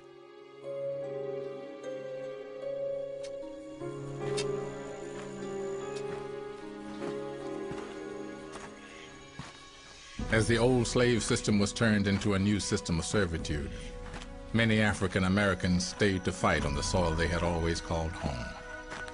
Others took their fate into their own hands and joined the movement west.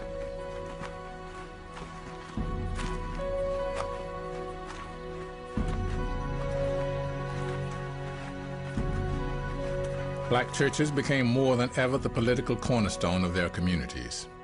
Through them, African Americans kept faith in the American dream. Ministers preached, as they had during slavery, that liberation would come. The period of Reconstruction is a very instructive period in American society. It is America, in some ways, at its racial worst. But there are glimmers of America at its racial best. This moment when people, with everything in the world, including history against them, had exercised both democracy and political power, real political power.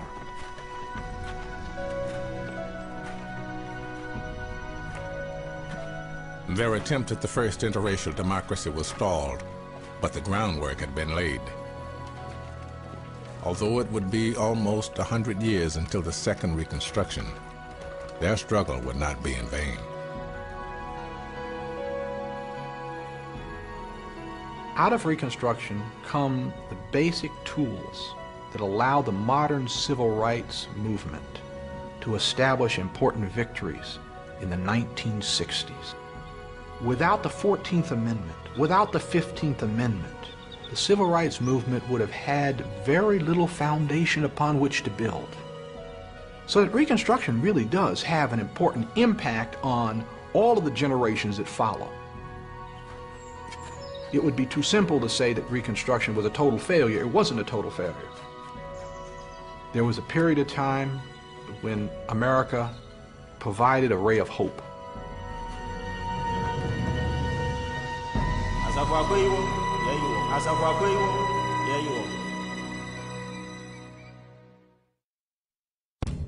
Experience more of the personal stories, triumphs, and challenges enslaved people faced at pbs.org. Learn more about the continuing efforts of enslaved and free Black Americans to gain equal rights under the law.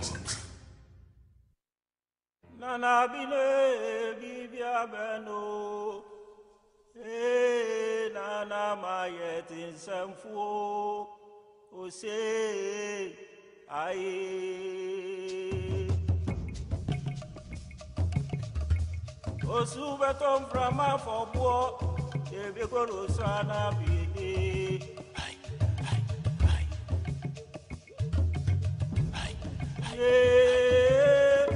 Iriabeno.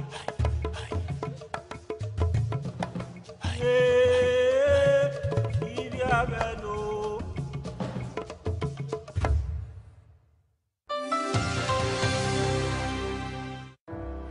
At New York Life, we know that learning from the past helps create a better future. We support this PBS program as part of our commitment to understanding the stories that shaped our nation. Guided by our values, financial strength, integrity, and humanity, New York Life has been part of America's story since 1845.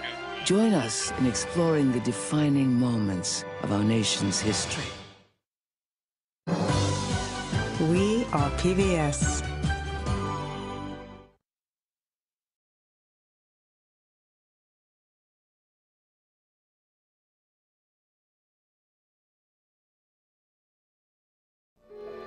Sally Hemings, a slave woman whose name will be forever linked to one of America's founding fathers.